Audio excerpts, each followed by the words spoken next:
right, do we have any questions from the commission? Let me recognize Commissioner King, and then it'll be Commissioner Granberry, and then I think you're next. Yes, sir. Okay, there we go. Well, I was just wondering what the update was on the one at Barkley. Last we heard, it had been struck by lightning. They couldn't get to fix it. Yeah, so they had a little bit of trouble with the bath at Barkley.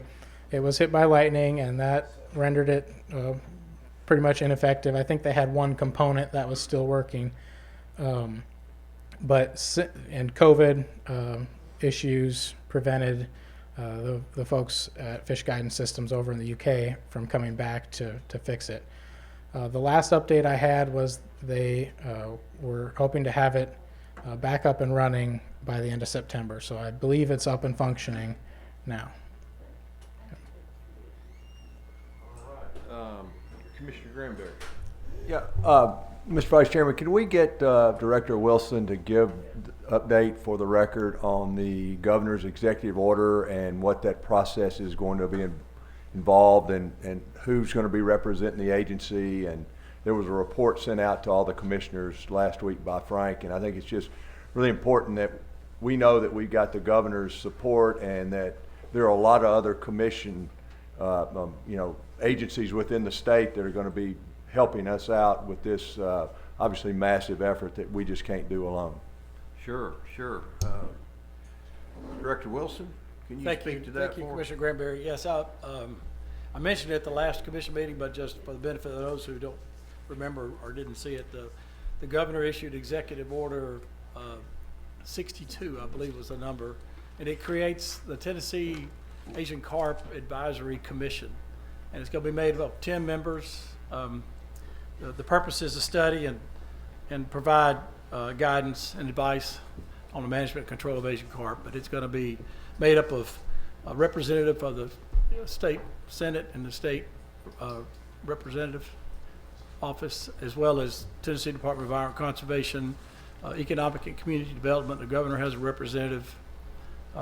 We have Frank Fisk will be representing TWRA, of course. He's the subject matter expert, and I don't know the other. They haven't identified all the.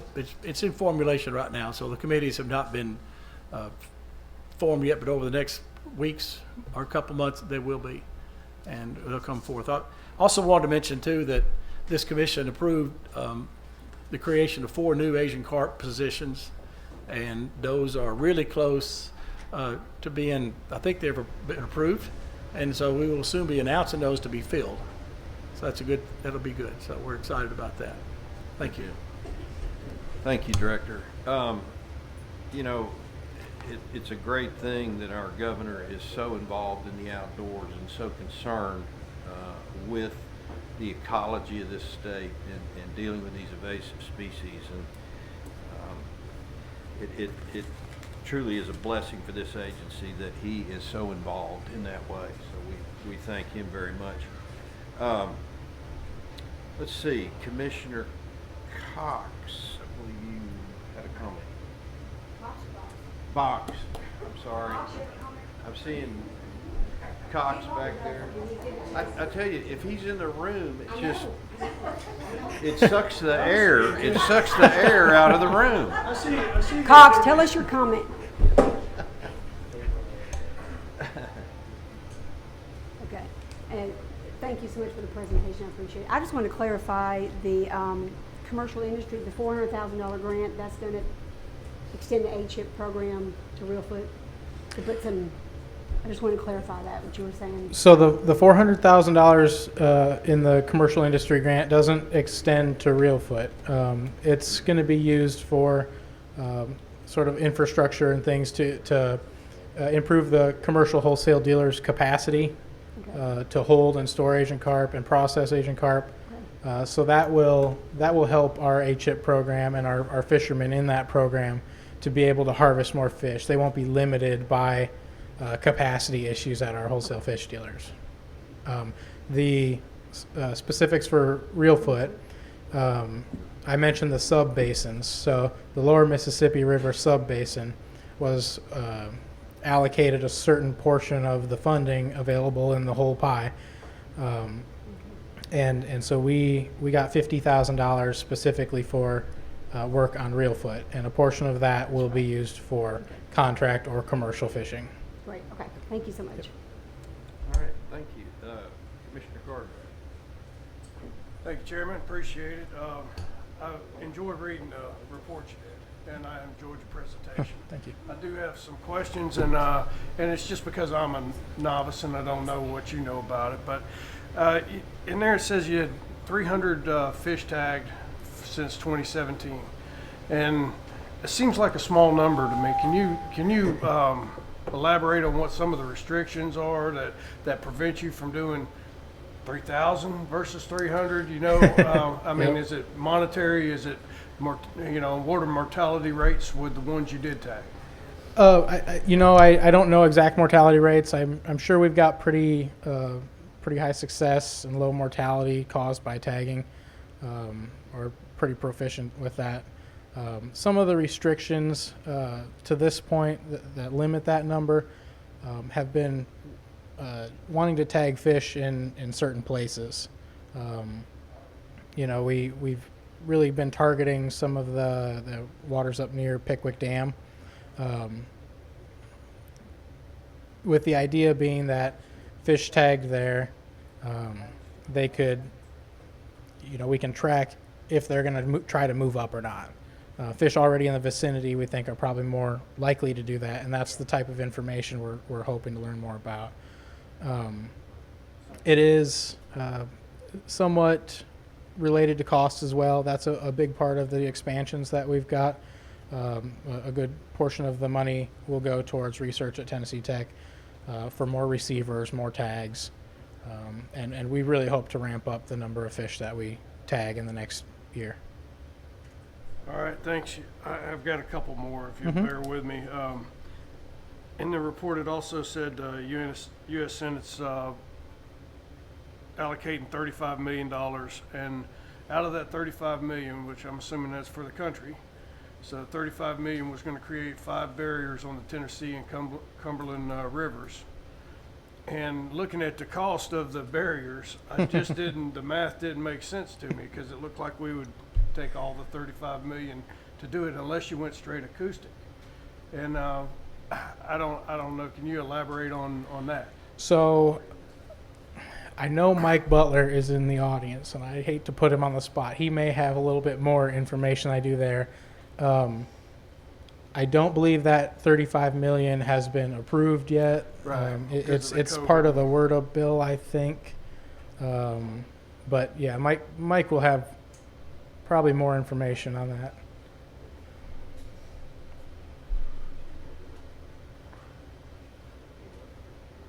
So there are 2 pots of federal money we're going after. One pot is the 25 million, which was increased by 14 that came through Interior. That's part of this 1.7 you see in the report. That is in the current fiscal appropriation for the federal government, so we're getting that to be repeated. The question about the 35 million for the barriers is that came out of the Water Resources Development Act, which is where all funding has to come to the Corps of Engineers to be able for them to install barriers. If it doesn't come through that, it's really hard for them to do that. So we were able to get 35 million in the report out of the Senate side on that bill. Congressman Burchett made a $25 million ask on the House side of that, but it did not get included in the House version. Given that they just did a continuing resolution for the existing appropriations bill and WRDA, nothing's going to get done on that right now. It'll probably be next year before they take that up. Depending on how the election goes, we'll be in a situation to try to either send it to conference committee to where it gets worked out and we get some money, or we'll continue to push for the full 35 million so we can fund up to 5 barriers in the Tennessee and Cumberland Basin. Yes, so I guess my question was more directed at, based on the cost analysis previous in this report, and the 35 million doesn't stretch very far based on those analysis unless you go straight acoustic. And I understood also in the report that we're evaluating all of these to see which one's more effective. So I just didn't understand how 5 could be created out of that monies? That's a good question. That's a good point. I mean, the best guess is that you're looking for an acoustic barrier somewhere in the $7 million range. The reality is it's going to depend. For instance, the one at Barkley, they had to get into jackhammering, bedrock, and all this other stuff. You may not have that problem at Wheeler or Gunnersville or Wilson or wherever we might choose. So it's going to be somewhat site specific. So the round number is $7 million per. If you look into electric barriers, that's a whole different deal. But that's the reason what TVA is doing is so important, because they're gonna be looking at what's involved at each one of their locks that they own, but that the Corps of Engineers operates. So it's a best guess at this point. And if as we get more information, we will increase that request if we need to. All right, thank you. I appreciate it, Mike. Thank you for the. Thanks, and then Mike. one last thing, you mentioned in here, Reelfoot, the potential of having a bow fishing tournament to track, because they can get in the shallows where the people running nets and stuff can't. And I'm all for that. I want to see it happen, and I want to be in on it. All right. Yeah, you bet. That'll be exciting. I'm looking forward to getting that organized and going. We can't set gill nets in super shallow water looking for Asian carp, and that's another opportunity to do some outreach with our bow fishermen and get biological samples from them at the same time where we might not be able to sample. So pretty cool. All right, are there other questions from the commission? I have one. Yes, sir. Where was this fish caught? Or whatever you did? That was 2014 or 15, I believe, in Big Sandy with a gill net. It's about an 80-pound big head carp. Wow. Anyone else? I guess I have one real quick. Mike Butler, you have something else? One thing. Yeah, sure. May be helpful. One of the things that we're also working on that we're going to we could use y'all's help when the time comes is we're writing a piece of federal legislation to create a Mississippi River Basin Fisheries Commission. The reason this is important is because it can receive, if we pass it, it'll be able to receive directly appropriated federal funds. And it'll be made up, the leadership of that would be made up of the fisheries professionals of the basin states. So Tennessee would have a seat on that. We can get a lot more money on the ground faster and more targeted if we have this more efficient model. That's how the Great Lakes has gotten the hundreds of millions of dollars that they've got. They have a Great Lakes Fisheries Commission that gets direct congressional appropriation. So when the time comes and we file that, I'll report back to you and we could use your help working that. Thanks. Thank you, Mike.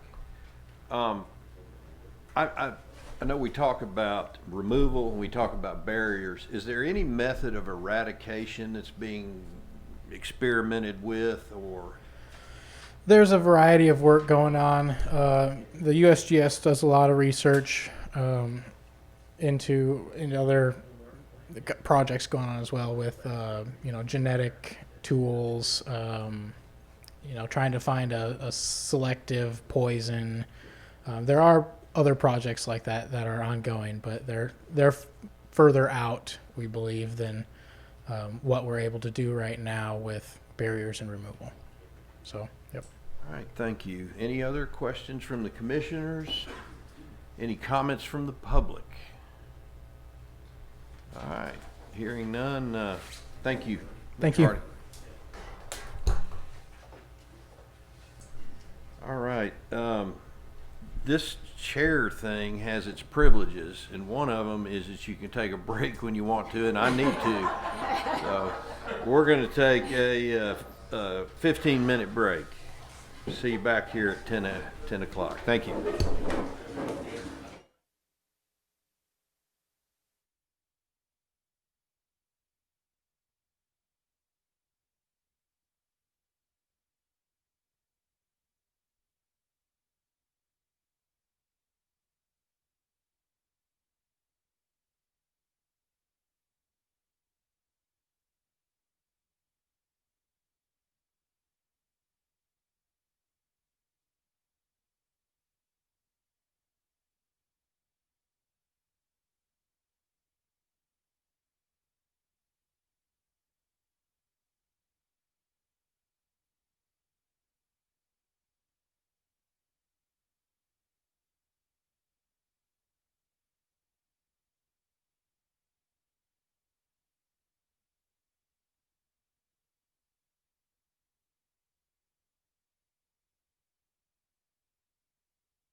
All right, we're back in session.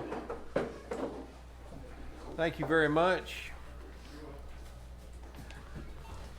Gardner had to get something to eat, I guess, so that's all right. I favor that. All right. The other chairman gives the big notes. Okay. Well, you can talk to him about my performance. And, I neglected to make an announcement. Actually, want to have Commissioner Granberry do it for us, if you would, Commissioner. Thank you, Mr. Chairman. I think everybody knows how successful our raffle was this year with the foundation, and a local professional golfer, Mr. Brant Snedeker, won grand prize and was nice enough to donate his winning to a wounded warrior. Wounded warrior was Mr. Gary Linfoot. In 2008, while conducting operations in Iraq, Gary's helicopter suffered a catastrophic mechanical failure and crash landed, instantly paralyzing him below the waist. This has not stopped Gary from enjoying the great outdoors, and he was pumped to get the opportunity to go on this hunt. Thanks to Tennessee Wildlife Resources Foundation volunteer Rick Taylor for guiding Mr. Linfoot on his hunt, and he was very successful in harvesting a bull elk in East Tennessee. So thank you, Mr. Snedeker, Mr. Taylor, and congratulations to Mr. Linfoot, a wounded warrior and a decorated soldier for Tennessee.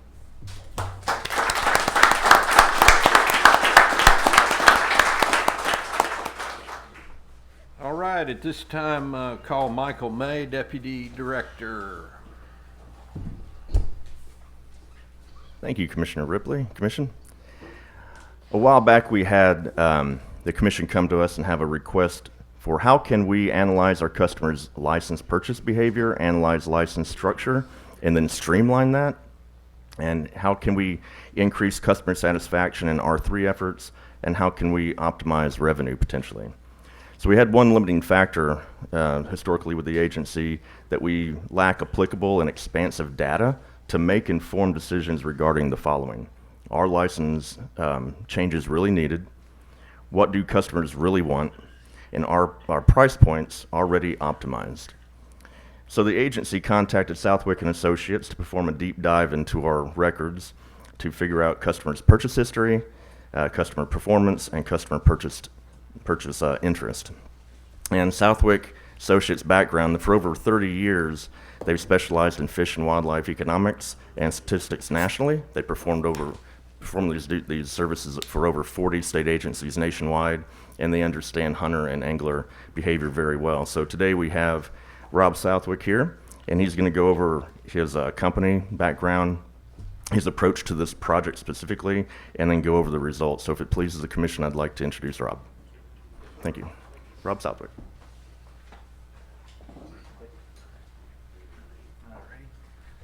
All right, thank you for the introduction. I appreciate that. Again, Rob Southwick. I'm here on behalf of the 12 analytical staff we have at Southwick Associates. Let me start with a little background about the company and why we do this kind of work. As Michael said, we started the company 30 years ago. And the focus is really, we look at the business side of fish and wildlife management and fish and wildlife related recreation. You have a lot of experts here on the wildlife management side. There's folks on the marketing side, but we're the business side, the dollars and cents. So the kind of work that we've done, as mentioned, we've done this kind of licensing assessments for over 40 states and multiple times in many of the states. We also do a lot of work for state agencies on monitoring participation, what's driving people to go hunting and fishing, boating, trapping, how much money they spend, what does that mean for jobs and tax revenues. We do a lot of similar work for industry, helping them understand the potential of new products they bring to market. Will hunters and anglers accept this product? What do they want in the way of new product, size of the market, trends, and a lot more. But as mentioned, we're the business side, the dollars and cents, if you will, of fish and wildlife management and related recreation. So for this project here, you can divide it into three major sections. The first part of the work we did was to look at lifetime licenses. And basically what we did is, looking at your license sales data across individuals, we could see across age cohorts what the typical buying pattern is from the time someone is 16 until they age out around 65. So we could look at the expected buying history for the average hunter, average angler, and put a present value on that. So you take all these future purchases we're going to make, what is that worth in today's dollar? And we compare that back to your current lifetime prices. And we'll go over those results in a second. The second big element of this research was to look at your current licenses. Are you charging too much, too little? If you're to change your licenses, what would be an optimal price point? But then what are the cons? There's always a trade-off. How many people are you going to lose? You raise the price, you will lose customers. That's a basic law you can't get away from. And then the third element is one that's a little bit more complicated. This is one that we look at what are people's interest in licenses that you don't offer now. And because people are not already aware of these concepts, it's a special process to go through to help them compare new ideas to things that they understand.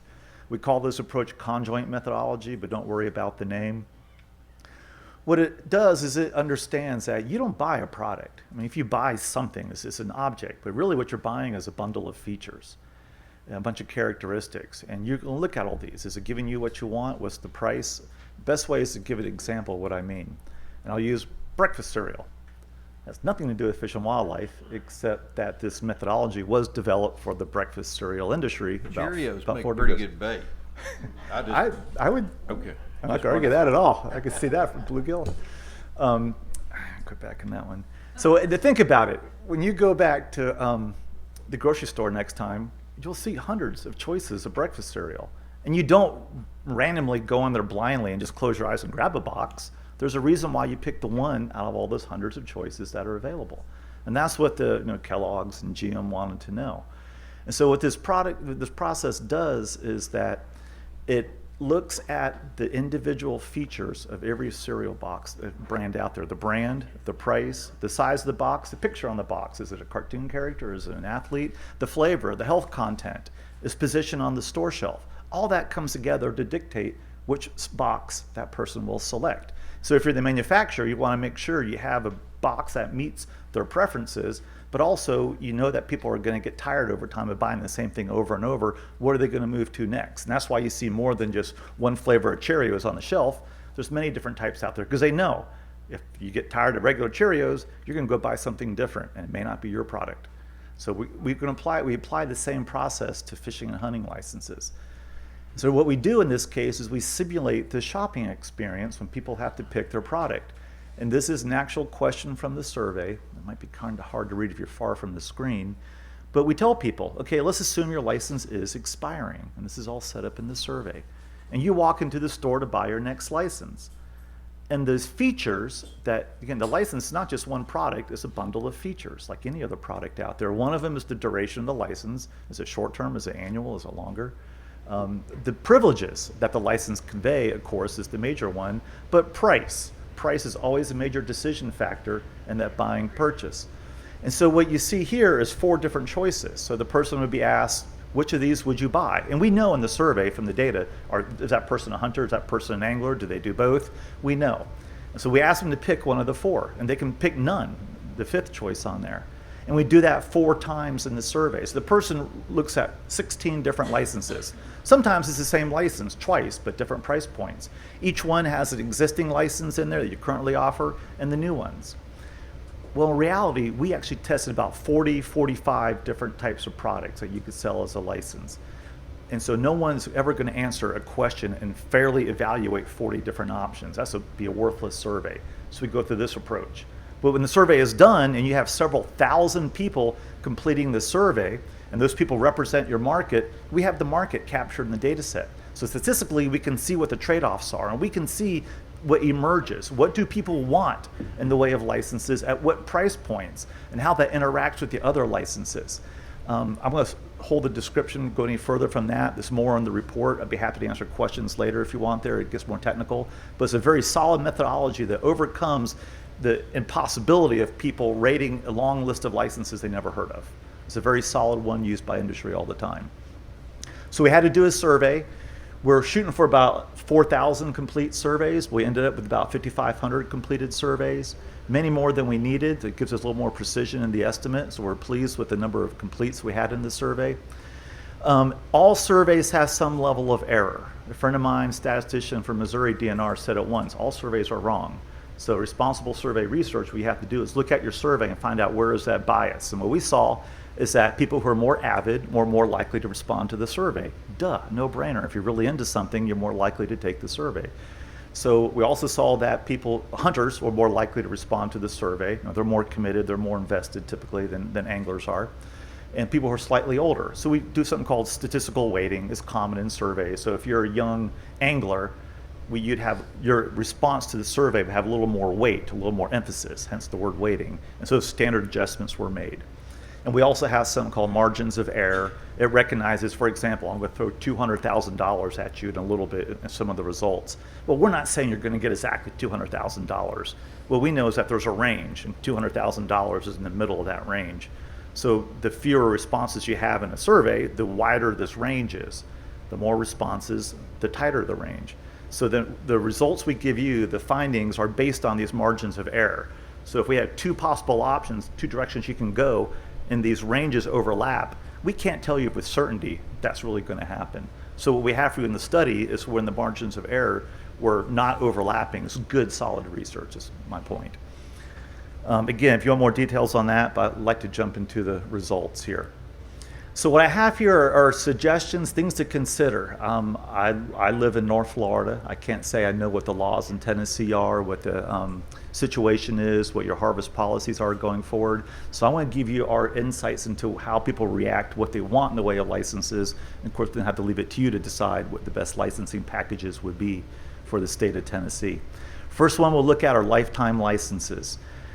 And currently, no one's doing very well with your lifetime licenses. They're not serving anyone. And what I mean by that, if you look at your consumers, if you look at the average hunter, the average angler, and what they typically buy in their lifetime as a customer, and you bring all that down to a dollar value, a present value, it's a financial measure as of today, your price is way too high for the consumer. It's not a good deal for the consumer. If you happen to be some kind of psychic at the age of 16 and you know you're going to participate every year in your life, it might be a good buy. But stuff happens in life. You join the military, you start a family, you drop out for a few years. It's not a good option for the consumer, honestly. It might be good as a gift for someone to give, but for the individual, financially, it's not the best. For the agency, though, it's really worse. Every time, if you're to price your licenses correctly so that the revenue from a lifetime license would equal what you would get if you instead sold the license every year, you'd have to price your lifetime licenses up to $9,500. And it'll go down a little bit as that person gets older. And that's just crazy unreasonable price. You can't do that. Reality, when you sell a license to somebody who's under 20 right now, lifetime license, you're going to lose about $2,500 in revenue over time.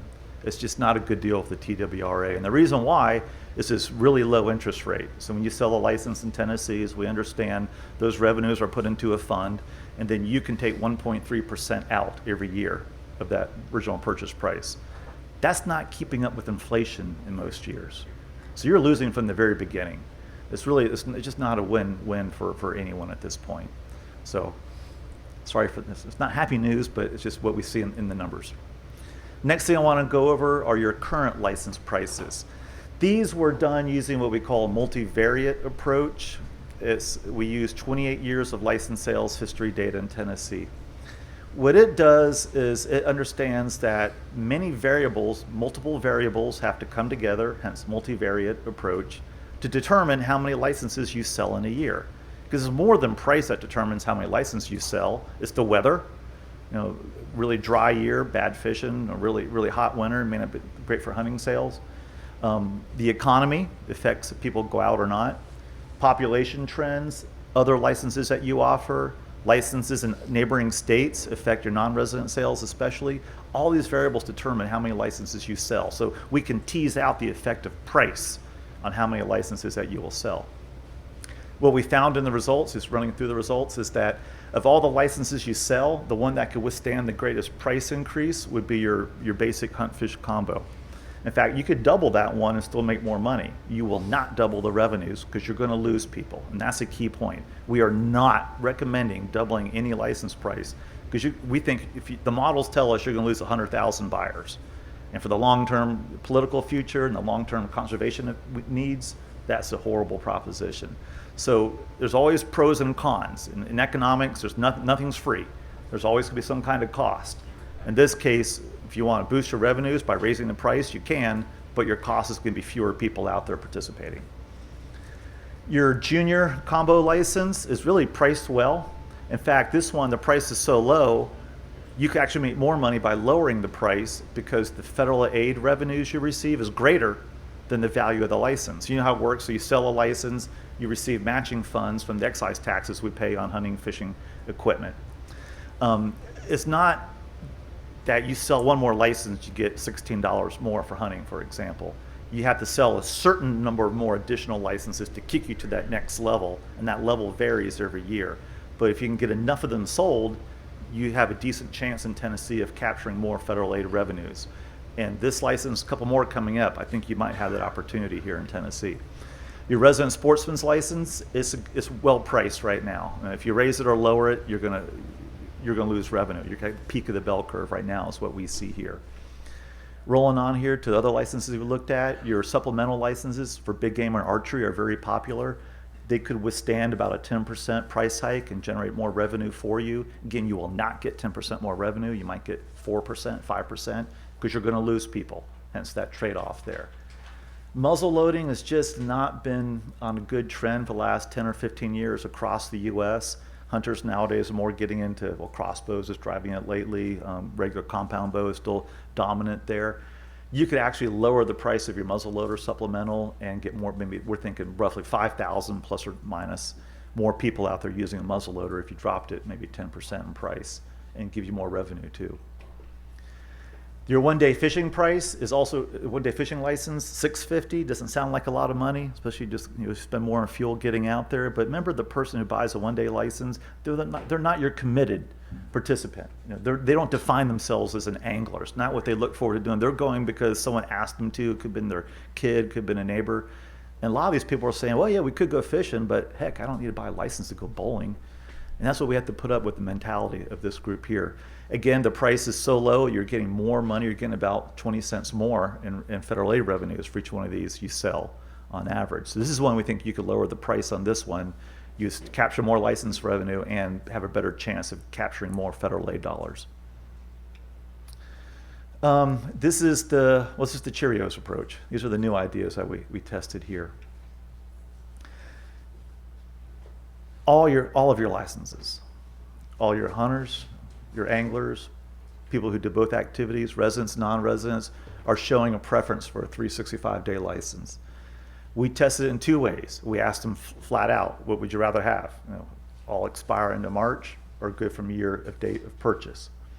And more said they would rather have a license good for a year from the date of purchase. And we did the modeling. We had people trade off, compare all the options. It also emerged in there. So we're very confident in these results. They would like to have that, your customers. There are cons. There's cons with this approach too.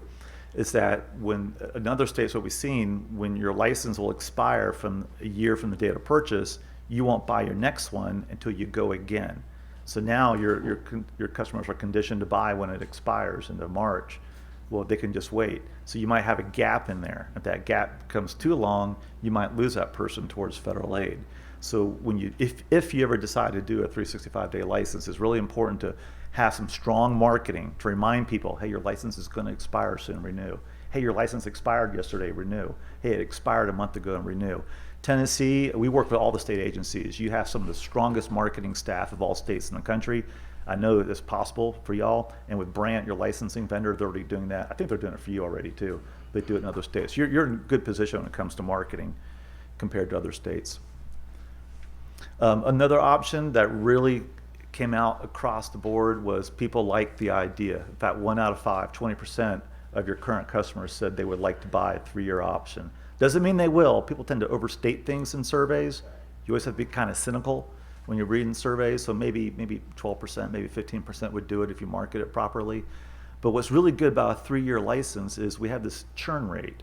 Churn rate recognizes that you're going to lose a lot of your customers every year. In fact, in Tennessee, in most states, 45-50% of your anglers this year will not come back and buy a license next year.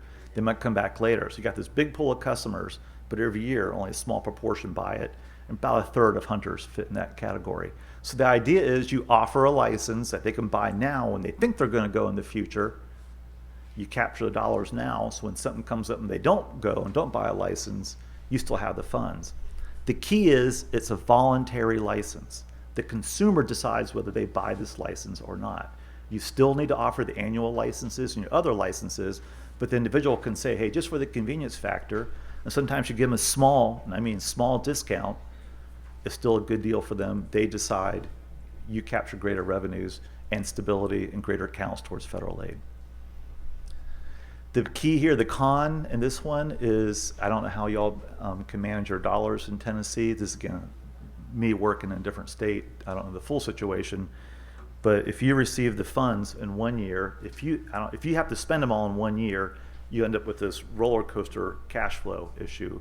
So year one, your revenue will shoot up. Year two will go down because they're not buying licenses. Same thing in year three. Then it shoots up again. And if you ever run a business on roller coaster cash revenue, it's difficult to do. Same thing for the agencies. You need to be able to capture those dollars in 1 year and then allocate them across 3 years. Even then, it's still a winning proposition. It just makes for management headaches and federal aid accountability a little bit difficult. Okay, get into the individual licenses that we looked at here. We looked at a fishing only license. That is no more basic combo, that if you bought a fishing license, it would not give you hunting privilege. And of course, the first big con of that is you lose those revenues, that the hunting related federal aid revenues. The thought was, well, maybe by offering a lower fishing only license, more people would buy it, and that would offset the loss of the hunting PR dollars. We think that could happen. There's a lot of risk here. It's kind of complicated because we saw in the modeling procedures that if you had the fishing only license, but also offered a 365-day license and a 3-year license, we think roughly your revenues will increase by about 30%. That would offset the potential 25% loss in PR dollars from hunting. Well, the margins of error come really close at this point right here. So it could be a revenue neutral move, but a lot of complications involved there, and the long-term federal aid effects. It's high risk if you want to do this. Taking high risk is probably not a good idea in many agencies, I would think. Another one we tested, this one looks really good. A super sport license is nothing more than your current sportsman's license with a vanity pack attached to it. And a vanity pack, what I mean there is basically is a window decal and a bumper sticker. And think about it, you're driving around the state, you'll see people with the Browning deer on their vehicle, and you know right away what that person's all about. That person loves to hunt. You know, for years and years, you see the BASS stickers on vehicles. What does it tell you? This person likes to fish. I mean, they like to fish. This person's a true angler. People like to declare what they're all about. You know, Salt Life shirts are big down where I live, and you know, people want to show that. So the idea is for a very minimal extra cost to the agency. And as I understand from staff, it would not be hard to fulfill it. You sell them the sportsman's license, you add on an extra $20 to it, and to get these stickers they cannot get anywhere else. They have to buy that license. So you capture the higher revenues, they get the ability to brag to their friends what they're all about. Could be $200,000 plus or minus. Kind of wrapping it up here, I think the last slide here, we also tested species-specific supplemental licenses. So you could buy a gun supplemental license, but good for deer only. Probably not something you want to do because the huge interest in deer, other big game species, deer, bear and turkey, too few of them to offset the loss that would be received from the discount this kind of license would offer. So don't do it. Would be something you want to think about seriously. Big game multi-pack, this is one supplemental license that would give you both gun, archery, and muzzleloader. You could do this, it'd be a convenience factor, there'll be administrative costs, but it looks like at this point it'd be revenue neutral. It wouldn't be anything big for you to do.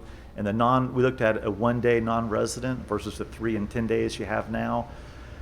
So many people we saw in the survey only fish for 1 day when you're non-residents and they go fishing there, that they would switch to this license. And the additional increase in people buying the license would not be enough to offset the loss here in this license. So we're going to look at a 7-day. We have the models. We're going to see maybe we could simplify it, get rid of the 3 and 10 day, and look at a 7-day. More information. We'll work with staff on that one. So kind of wrapping it up, I just want to emphasize that there's a lot going on. It doesn't look like really there's a chance to boost revenues significantly by changing your prices. Your best chance to boost revenue is to offer new products that people see a greater value in personal value. So it's a win-win. You capture more revenue, and it's voluntary on their part. It's a good business decision in that area. You can look at it in the context of the issues you have to deal with, like deer harvest. And if you do something that drops the number of hunters, you're going to reduce the harvest. So if that's a concern, you've got to take care of that. We'll be around. We'll work with staff going forward on the different option packages for y'all. Otherwise, I'll hush up and take questions. Thank you, Mr. Southwick. Are there questions or comments from the commission? Commissioner Gardner. All right, sorry, I'm always got the questions. You mentioned your goal was 4,000 people in this survey, which puts us at about a 0.5% of our actual license sales. That seems like an awful small number for a survey to draw conclusive data from. I mean, and I'm not a survey guy, so can you explain to me what percentage? I mean, is that normal to go for a 0.5%? Yeah, you don't look at the percent of the population, you look at the representativeness of your sample. Most surveys, you can get by with about 400 or 500 completes and get a good picture of your audience in there. Most of your presidential surveys across the country, granted they should have improved them this year, will go with maybe 1,000 completes nationally. So you're talking a very tiny, small fraction. The key is you have to have what we call randomness in your sample. That is, everybody has to have an equal chance of being selected in that survey. So the small group you're drawing out represents your bigger audience, not just the way representing by what they look like, but by their habits. Are you an avid participant? Are you scared of being outdoors at night and I can go on multiple night trips? You've got to make sure that your sample truly reflects the people's demographics, the participation habits, and their spending habits. And for most surveys, when we do a straightforward opinion survey, we'll close it out at around 500 completes. And the margins of error I mentioned, that's how you tell whether you have a really good quality survey or not. So we hit about over 5,000 completes in this one, which is about 25% more than we felt statistically was needed for the results. But that's a very, very large survey when you look at the survey world. Again, most are around 500 completes. Yeah, I guess I was surprised by that number. Never done a survey, so I mean, I've participated in some, but I've never been actively involved in one. One other thing, the 365-day license you mentioned is preferred by a lot, and the data I read, and I was trying to find it, I couldn't find it, was it varied between like the top range of one age group was like 60%. Preferred to 365, but most of them was around the 52 to 54%. Right. And that doesn't seem like everybody favors it. No, if I said everybody favors it, it's wrong. No, it's about 55, 60% would like to have that license in place. The majority would like it. And you're right, the older folks are more likely to favor it because they have the income. They can afford spending that much money at one time. We're not saying shift all your licenses, but you may want to think about maybe offering 365-day licenses and your standard licenses now, see how it works out. Could be one thing that you do. But the majority, we're saying 365-day would be their preference. And when you typically sell 365-day licenses, what happens is, for example, in September, you're going to buy your hunt license. Let's say you're going for a week to the family deer camp. A 10-day license, a short-term license might do just fine for you. Well, if you could buy a 365-day license, now you can say, hey, wait, this license would also be good for fishing season coming up. So instead of paying $35, I'm using hypothetical licenses, instead of paying a $35 short-term license, I'll go ahead and pay you $54 for an annual license. If you look at your sales now, as you approach the end of the year, late hunting season, the sale of your annual licenses takes a drop, while your sale of short-term licenses goes up. The 365-day license, the number of annual licenses stays pretty steady throughout the course of the year. So you reduce the number of short-term licenses, hence lower price licenses that you sell. All right, thank you. Okay. Commissioner Boxnot Cox. Thank you, Commissioner Ripley. Rob, thank you so much for the presentation. This was great. We got this book last time, and it was a lot, so I appreciate your If summary. you read it, my compliments to you. So If I had like 3 months, I was going to read it all. I was like, this is great. It's tough reading. I apologize. So thank you for the summary. Just a couple quick questions. I know that our sportsman's license is one of the highest in several of the states. And do you see more of a benefit? It offers lots of advantages that having the sportsman's license, but do you see that as being a benefit to other states? I mean, is it usually when you have that combo, sportsman's license being a higher fee but has all advantages, is that better? Or is it Most usually days, most states have actually more than comparison? one type of super combo because of popularity in there. You might have a hunting only super combo or hunting, fishing, or different privileges. That you'd be beneficial to on the product? Definitely. Okay. Especially if you market it, have good marketing behind it, because you tell people that, hey, maybe you're planning just going deer hunting, which is again primary driver here. They say, don't you also may have that bear privilege or that turkey privilege because your buddy might be going next year. Okay. And so get them to think about, yeah, I might go ahead and do that too. So combined with good marketing, you can sell more of those. But yes, it's been very popular in most all states. Actually, I'd say all states have. It's one of the top sellers. Okay, good. That makes me feel better because I know it's pretty high. So that's Yeah, a good and advantage. it's voluntary. They don't have to buy it. They can go down. Right, Younger right. folks want that basic 1-year license, and you give them the option. Okay. Also, the children's lifetime license, I think it's around $200. Did you see any benefit or comparable on that? We were unable to look at licenses for people under 16 years of age because a whole different survey would be required because we don't know how many of them actually go on to actually use it. A lot of them might move out of state. We don't know. So I can't comment on Okay. kids. All right. Thank you so much. Okay. Appreciate it. All right, Commissioner King. Well, really, I don't have questions as much as a couple of comments. On the 365, seems to me, and it may just be me, but I hear a lot from my family and friends and constituents about why in the world do you not do the 365? And then personally, we fish in Florida quite a bit, and when we go and people go with us, they do that. They look, wait a minute, if I do this now, it'll be good if I come back in the spring, or you do figure that. So I think the people that have taken the survey may not realize how that would click and work. So the 365, I think, personally, I would prefer. And then the super sport that you call it, I'm very intrigued with that. I think that's a really good idea. Thinking how people would enjoy doing that and having the add-ons. I just think, personally, I think that's a very intriguing idea. Any other comments from commissioners? Commissioner Jones. I don't know if this is a question is more towards you, Mr. Southwick, or if it may be to staff, but in the scope of work, in this research that you did you take a look at, we're seeing on the eastern part of the state a lot of out-of-state guide operations.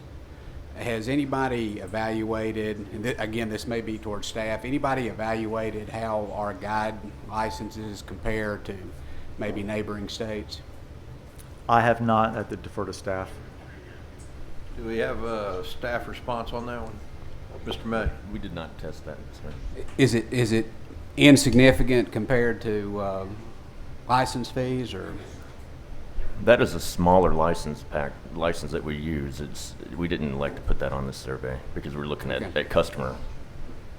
That's the key point. We looked at the top 10 licenses, that make up 80% of your revenue. Although the licenses are so small at the point, the cost of the research might offset any gains you would gain by making a change. Okay. Thank you. Commissioner Sanders. Thank you. Rob, thanks again. As we talked about earlier last night, I've used your research for years, so I appreciate seeing this. Thank you. When you looked at this, you looked at it just from a pure economic statistics standpoint. You didn't look at anything related to state laws or anything like that. Is that correct? Correct. Just the pure dollars, pure economics. Dollars. All right. Did you take into account in your analysis any of the funding or how we derive our funding versus how a state like North Carolina or Georgia has a different funding model through the state? Did you take that into account at all? If you're referring to how other states do it, not at all. No, it's Okay. all about what the Tennessee consumer Okay. prefers. We All right. went on their.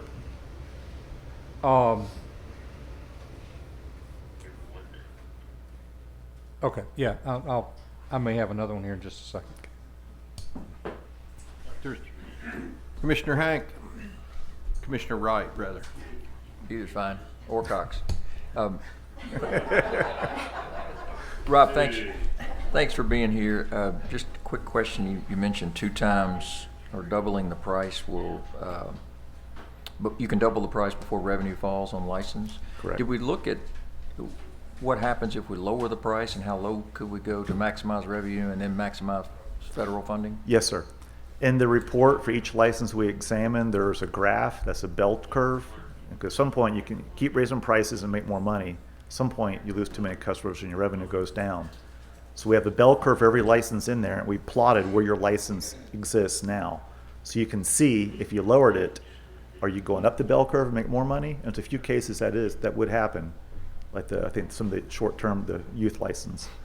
And in other cases, you can see your price right at the peak of the bell curve, but it's all in the report, and we also have models that the staff have. That Did that include, what I couldn't tell for sure, did that include the federal funding Yes, sir. gain? Okay. You'll see in that bell curve, there's two shades to it. One is your actual license revenue, and the other shade is the portion of revenues made up by your federal aid receipts. Yeah, so we can really make a data-driven Yes. decision. The second question on the junior hunting and fishing license prices, did you do some work on where that should be to maximize participation? For the ones I presented here, yes. Okay. The same bell curves are in there. Okay, that's all I had. Thank you. Okay. All right, any other commissioners have comments on this? Any comments from the public? All right, seeing none, I would like to call on our counsel, Tracy Boyers, to speak to the timing and legality of making these changes, and dropped this on her at the last moment, for which I apologize, but it occurred to me that I guess some of these things may require rule changes, et cetera. So if you would, Tracy, thank you. So I'm going to start with the 365 license because that's the easiest. Our license year is set in statute, and it's 72-107 that sets it from March 1 to the end of February each year. That would have to be done legislatively, and y'all would have to make that decision, and Chris would take it from there. With regard to things like multiple year licenses, that same statute gives you the authority to create those. We can do that by rule, but if we do that by rule, it's going to take at least 50 days from the time the rule is filed to get to a rulemaking hearing. Once y'all hear that, it goes to the AG's office, and then it must be filed for 90 days. Fees, any rule that has new fees or adjusts fees will not become effective until the July 1st following that 90 days. So it could be July 1st of 2021 if it's not timed just perfect. Okay, thank you. Are there any comments from commissioners with regard to what Tracy just shared with us there? I guess the issue in my mind is we certainly want our staff to look at this and to make some proposals, but it's obviously a very, very broad area, complicated. I agree with Commissioner King. The 365 license thing is, I've never understood why we don't have that, but I don't know what infrastructure changes are required, what kind of IT changes are required to pull that off and that sort of thing. So my suggestion is that staff begin looking at this issue immediately and be prepared out in the winter. And I'm not going to put a specific time on it, whether it's the January, February time frame, but we do want recommendations on this. But we realize that it's a complex and difficult area, but it definitely needs some work. So, all right. Any further comments on this issue? Yes, sir. So, Tracy, if I understood you right, July 1st of 2021 would be the first day that it could take place? No, it could be the first. Right, so that would be the first possible. It could possibly land like that. But most likely it's going to be the July 1, 2022. No, it just depends on when it gets filed and when it Okay. becomes effective and whether it's before July 1 of 2021 or if we miss that and then it goes to 22.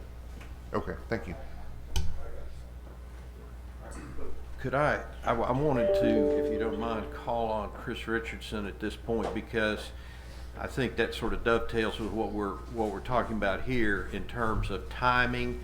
And I'm also interested in knowing, and I guess I'm asking you, looking at a crystal ball, what sort of legislative interest will there be in this? Thank you, Commissioner Ripley. Certainly, I think there would be significant positive legislative interest in the 365-day license. That's a topic that I've gotten questioned on, quite frankly, every year that I've worked here. I also would like to add, just piggybacking on what Tracy said, your authority to do things within the license structure it's broad, but it's also narrow in some respects. You have the ability to create any type of new license you want. You have the ability to raise prices or lower prices accordingly. You're capped on how much you can raise prices by the CPI since we last adjusted them in 2015. So that's a constraint that if we wanted to operate outside of would also require statutory change, and that's one that I think would be met with fierce opposition. I think that the General Assembly has a track record in other areas of the law of tying fee increases and changes to the CPI. I don't think that's something that we would really want to try to amend. Probably the most interesting constraint in our statute is while you have the authority to create new licenses, there is no authority for you to abolish a license that was created in code historically. And there is a significant need in my mind to do a statutory cleanup of all of those licenses that used to exist in code before the commission had the authority to do it by rule, because we still literally have prices and license types that are listed in our green books that are nowhere close to what the actual prices are today because we have amended them by rule. So I think it's going to be very difficult for the staff, and I don't think it's a wise move to come with recommendations, specific recommendations for things that we don't yet have authority to do as a commission. So in my mind, the first step would be coming in January with a piece of legislation that both cleans up that part of the code that addresses our licenses, perhaps looks to get the authority for 365, gets the authority to perhaps abolish license types or combine types, get all of that authority in place, and then we will know what constraints we have to operate in and know what recommendations we can bring. Any of the commissioners have comments then with regard to the timing aspect of this at this point? Mr. Gardner. Yeah, I wonder about statute versus rule, and can they run concurrently? Do they conflict with one another? Does one have to be done before the other? If you change the statute to... Commissioner, you would have to have the specific authority to introduce a rule. If you got to have the statutory authority to file a rule to do those things. So you would have to change the statute before filing the rule. They could not run concurrently. All right. Anyone else at this point? I think Director Wilson, that perhaps trying to gel all this together, maybe the thing to do is to ask the staff by January to have some initial recommendations with regard to those things that we can change, that we have the power to change. And let's look at that and then get the conversation going with regard to the rest of the piece, but let's start there. If you would have your various departments, it's going to take at least 2 or 3 different departments working on this. So, all right, thank you. Yes, Commissioner. Correct me if I'm wrong, but won't January be too late for any change in 21 based on timing? I mean, because I think I heard someone, one of the say we had to have actually a rulemaking thing in hearing. Thank you. In January to even have it to go into effect in 21. So I don't know if I don't want to ruin anybody's holiday season, but I mean we may need to look at something a little bit sooner, maybe even the December meeting or whatever before we could even get anything, or we're going to have to wait on 2022. I'm going to look to Tracy to correct me if I'm wrong. One exception to the rule about fees only being able to change on July 1st of a given year, and that is if the rule is promulgated directly as a result of a statutory change the previous year. So if we were to go in and change things statutorily, I believe that we could make the argument that these fees, the rule that we would adopt, would then go into effect immediately. But again, I'm not trying to pump the brakes, but most of the things that we're talking about here, most of the things that seem appealing, you don't have the authority yet to do. So let me ask another question then. We're looking at January when the legislature goes in session to even address these, which will not go into effect until July 1, even if they're passed and signed. Is that correct? We could author a bill to become effective upon becoming Signing. law. So I would think realistically the fastest time frame that you could get a change would be sometime in late March, early April, where you actually had the statutory change that then would allow you to proceed with the administrative rule-making process, which again is a minimum of a 6 to 9 month process. So getting a lot of these concepts accomplished in 21 is going to be a tall order regardless of what we do. Well, I think then my question, I guess, to Michael initially would be, could you by December have some initial recommendations with regard to those things that we can change? Yes, sir. Okay. Well, let's try to do that then, and then we'll go forward from there. That'll get the discussion rolling and so forth. Yeah, I also agree, Commissioner Ripley, that we do not need to wait till January for me to have this direction on what, if any, statutory changes we're going to pursue. So I certainly agree that December is the latest we want to talk about a legislative package for the upcoming session. Okay. Well, let's do that then. All right. Thank you very much. At this point, I want to recognize Commissioner McLaren for an announcement that I kind of overlooked. Commissioner? Well, I was sitting here getting a little bit hungry, and I just couldn't help but think about the delicious cobbler and homemade ice cream we had last night by the young 4-H kids that were here feeding us. And I'd like to thank Scott Reese for helping us with our events yesterday, and for I don't know that he did any of the cooking, but he brought we got the folks here that cooked for us. So thank you very much, Scott.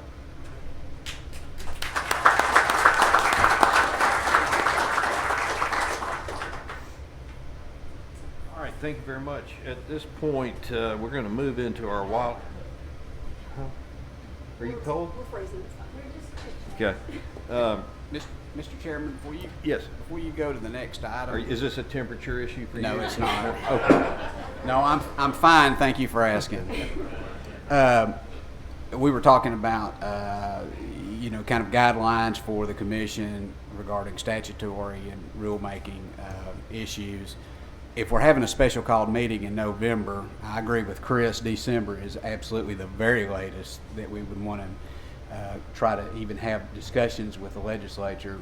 But is it possible that we could do that? If we're having a special call, it has to be for a specific purpose. But in this case, we could add that to the agenda at the November meeting if that's not too soon. I guess my thought on this would be this is a complex thing. Some things don't need to be rushed, and I think our scheduling for December is probably soon enough, and it allows staff the time to really look at what is a very, very difficult and complex issue. So that would be my sense. All right. Any other comments or questions in that regard? Okay. We're going to move into the Wildlife and Forestry program. And at this point, I will recognize Joe Benedict, our Wildlife and Forestry Chief.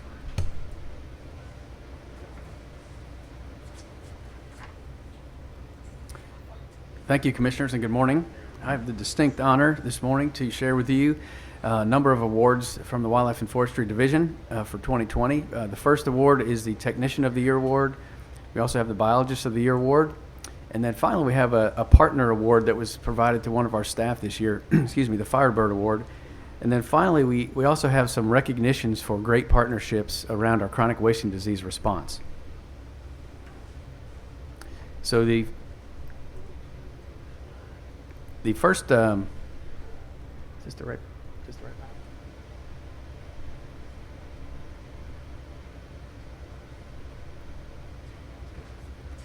The 2020 Wildlife Technician of the Year award goes to Mr. Bobby Buttram.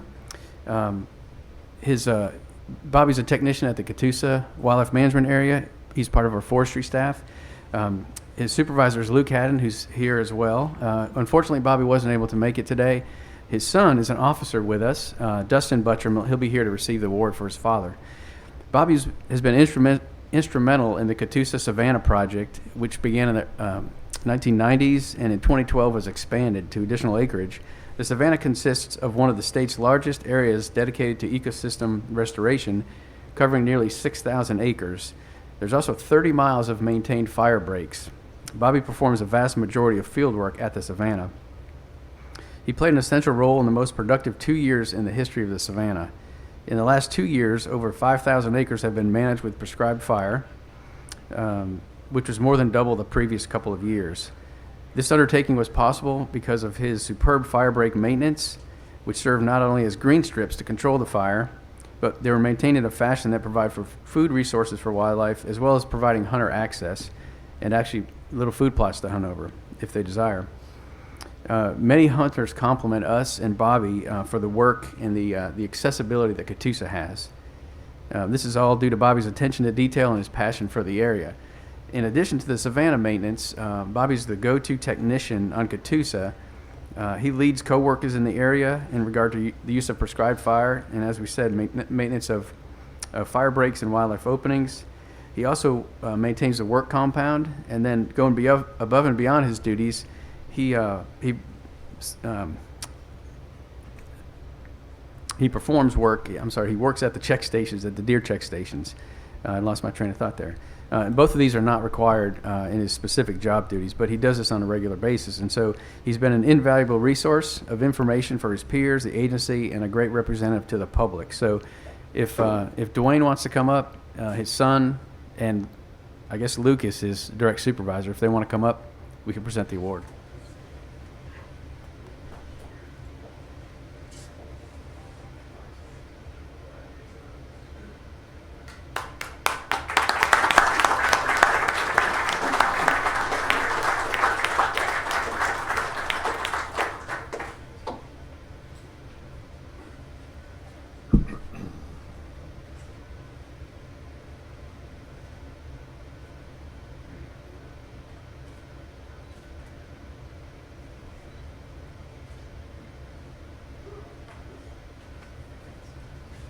Congratulations.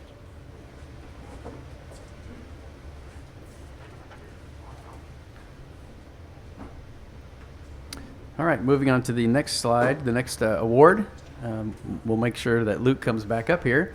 Luke is a 2020 Wildlife Biologist of the Year. They have a good thing going there at Catoosa, that's for sure. Dwayne Robinson is his supervisor there. Luke's work ethic is inferior to no one. His long-term forest management practices have resulted in over 8,000 acres of forest inventory and prescriptions, 365 acres of timber sales. I guess that's about 1 acre per day. I don't think they occur that way, but and then he's completed 100% of his habitat goals in his work plan for Catoosa. He created or maintained 46 miles of fire breaks and roads. He expanded field and forest openings on Catoosa. This allowed for over 5,000 acres of Catoosa to be managed with prescribed fire in the last 2 years, which again doubled the historic prescriptions in the past couple of years.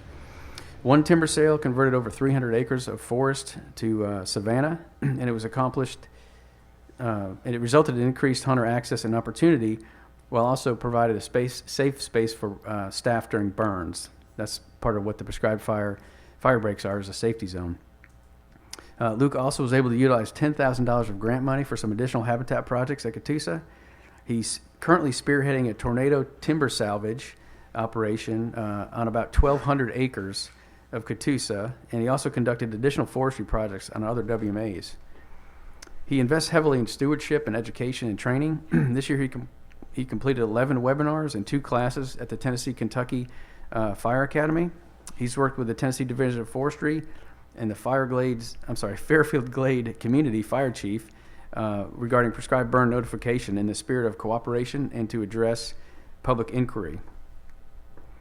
He engages in educational efforts with individuals, from individuals to school programs. He even participated in a wildcast to promote forestry management. He is engaged in on-the-job training for farm machinery and heavy equipment. He received his GIS certification, so he could do a lot of the mapping work required of the forestry program.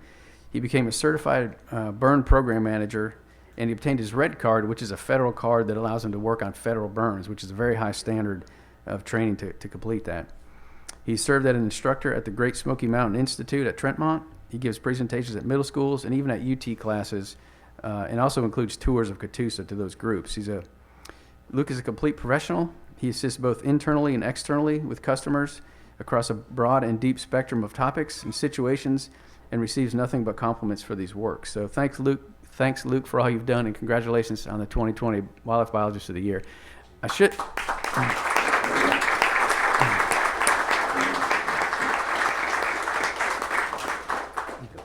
also wanted to mention, sorry, it's a hot mic. I also wanted to mention that Luke, because he's been awarded this, achieved this award in Tennessee, he'll be competing in a national, or rather the Southeast U.S. states for the Biologist of the Year at the Southeastern level. So he's into that pool already. I believe we'll know the results of that this week. Perfect. So congrats.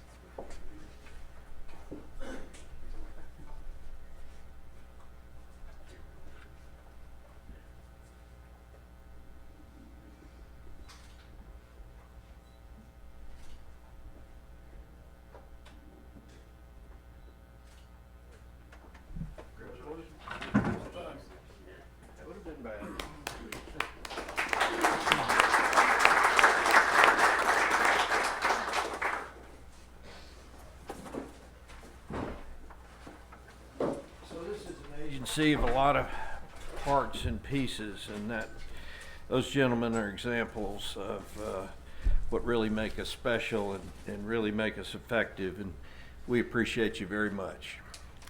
Let's see, Joe, I guess we're going to recognize our CWD partners. Is that right? Correct. I have one more partner award. Okay. Excuse me. Before I do that, I forgot. We have books for our winners, our Technician and Biologist of the Year award. I forgot to present those. They were in the bottom of the stack. So we'll give these to our staff later for good reference material and education. So many of you are interested in quail. We recently shared our draft quail plan with you. We're working on compiling the public comments that we received. I want to thank all of our stakeholders for providing comments excuse me, on the plan. The 2020 Firebird Award is a recognition by the National Bobwhite Conservation Initiative for contributions towards habitat-based restoration of wild bobwhite quail populations, particularly around prescribed fire. And this award isn't necessarily given every year to every state, but it was given to one of our staff here in Tennessee this year, and that's Mr. Brandon Gilbert. Brandon is the 2020 Firebird Award winner for Tennessee. As the name implies, prescription fire is a key management tool to maintain suitable habitat for bobwhite quail. Last year, Brandon's team burned more than 400 acres, and the word team is used loosely. It's really just Brandon and Tony Duncan. Many of you have met Tony. However, they have continued the efforts to maintain and create usable quail habitat, even with the face of chronic wasting disease. They're really at ground zero for chronic wasting disease when you look at the map that we frequently show you. To expand his workforce beyond he and Tony, Brandon has successfully used the agency's volunteer program with students from wildlife programs throughout Tennessee to not only put boots on the ground at Wolf River, but also to help train that next generation of wildlife professionals, including some agency employees. I believe we have 4 employees that have worked or volunteered for Brandon there at Wolf River, and also 3 extra folks, 2 that work for NRCS and 1 for Pheasants Forever. So those are great partners, and it's great to have our staff, teach these young students as they come up, and they can get a good feel for the agency and what it's like to work in the wildlife professional. So additionally, through a grant from the Safari Club International, Brandon was able to hire an additional 2 seasonal staffs for, I think this is the second or third year, I can't remember. So we appreciate our partners at the Safari Club for providing those funds. The added staff in Brandon, they use many tools such as aerial herbicide application, the Fecon mulcher, you guys have all seen that, and growing season fire. So we do prescribe fire during the growing season to adjust the habitat for quail every year. These are creative approaches, especially to get that additional manpower. Then they exemplify the future of quail restoration in Tennessee, and that's why Brandon was this year's Firebird winner.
So moving on, this is another great honor for me to share 2 awards for partnership around chronic wasting disease. You know, this was a really serious gut punch that we all felt just a couple of years ago.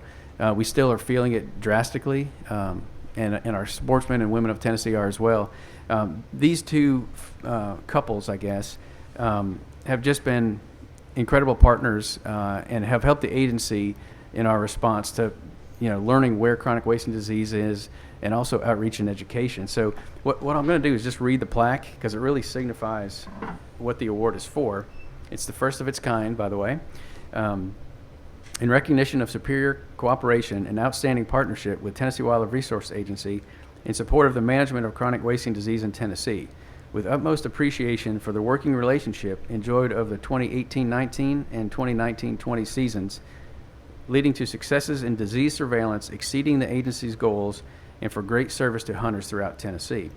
And the first couple we have, unfortunately, weren't able to be here. It's Mr. Barry and Cindy Clampitt. They were the owners of Clampitt Deer Processing in Mendon, Tennessee for years. They subsequently sold that to our second recipients, that deer processing business, but they maintain a deer hide tanning facility on site still. They live right next door to the processing property, but Mr. Clampitt basically moved his operation out of that salt room to allow us to utilize that space for our CWD processing. We have the freezer drop-off location where hunters can put their deer heads there. We pull the lymph nodes, and we're able to get our sampling numbers up for chronic wasting disease. He basically moved his operation to a trailer outside in order to allow us to use those rooms. He also helped us with some building materials and tools, and our staff made a great makeover, I guess you could say, a CWD lab makeover with that room. So we want to thank the Clampitts for their interest, their participation, and their partnership, and their generosity to the sportsmen and women of Tennessee. So we'll get this award to them shortly. And the second award recipients are Mr. Chad and Sadonna Cardwell. They're over here. We'll have them come up here in a minute. The salt room that we just mentioned is immediately adjacent to, it's like the back room of their processing facility. And so our staff have been able to work there since day one, really, of CWD processing. So we're kind of in their backyard, if you will, or their back pocket. Every weekend that we had the mandatory check stations for the last couple of years, our staff have been there from as soon as they got there, or even before they got there on Saturday morning until late Sunday night. And they were welcoming to us, generous. They had coffee for us. They had a restroom for us. Great things. For 2 years, the entire 2-year period, our staff have been there mostly daily in that salt room, They run the route, they pick up the deer heads, they go in there Monday morning, they thaw them out, they begin to sample them, and so we're kind of like their adopted kids, if you would, and they've been super grateful to us. I want to brag on Miss Sadonna. The first weekend of mandatory check stations, that's the first place I went. So Dr. Grove and I were there, and several other people, and Miss Sadonna came up, and she was looking sleepy and tired, and she had a million questions for us, and I had as many questions as she did. But Dr. Grove was there, just calmly answering the questions, providing all this background like he always does. And about in the middle of the conversation, she said, I fell asleep last night in my chair with my phone reading about chronic wasting disease. And it just shows the passion that she has, not only for her customers, but for the sportsmen and women of Tennessee. And so we appreciate what they do for us, for sure. And they've been partners with us since the beginning of chronic wasting disease. And we really appreciate what you guys have done, how you've opened up your business to us, and just welcomed our staff in. And my staff have nothing but great things to say about you guys. And so it's great to know you. I appreciate the hat you guys gave me. It's a great remember of all the partnerships we have, and particularly with you guys. So love to come up and present this to you.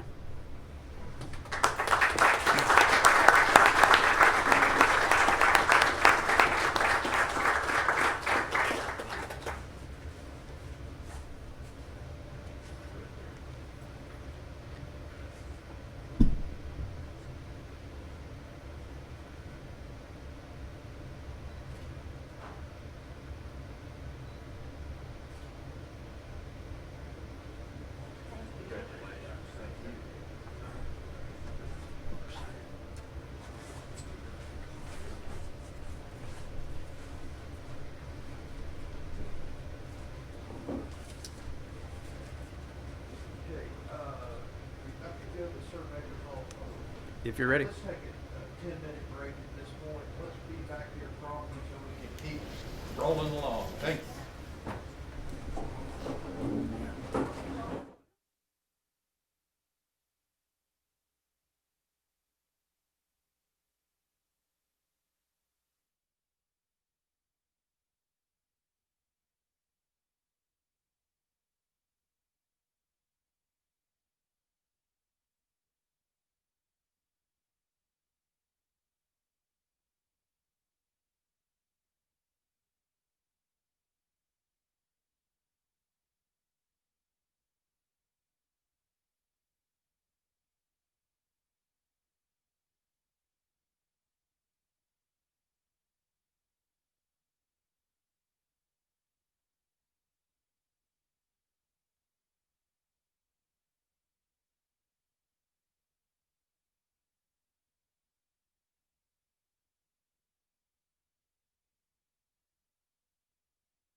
Getting back to our seats here and get started. Still missing a few commissioners.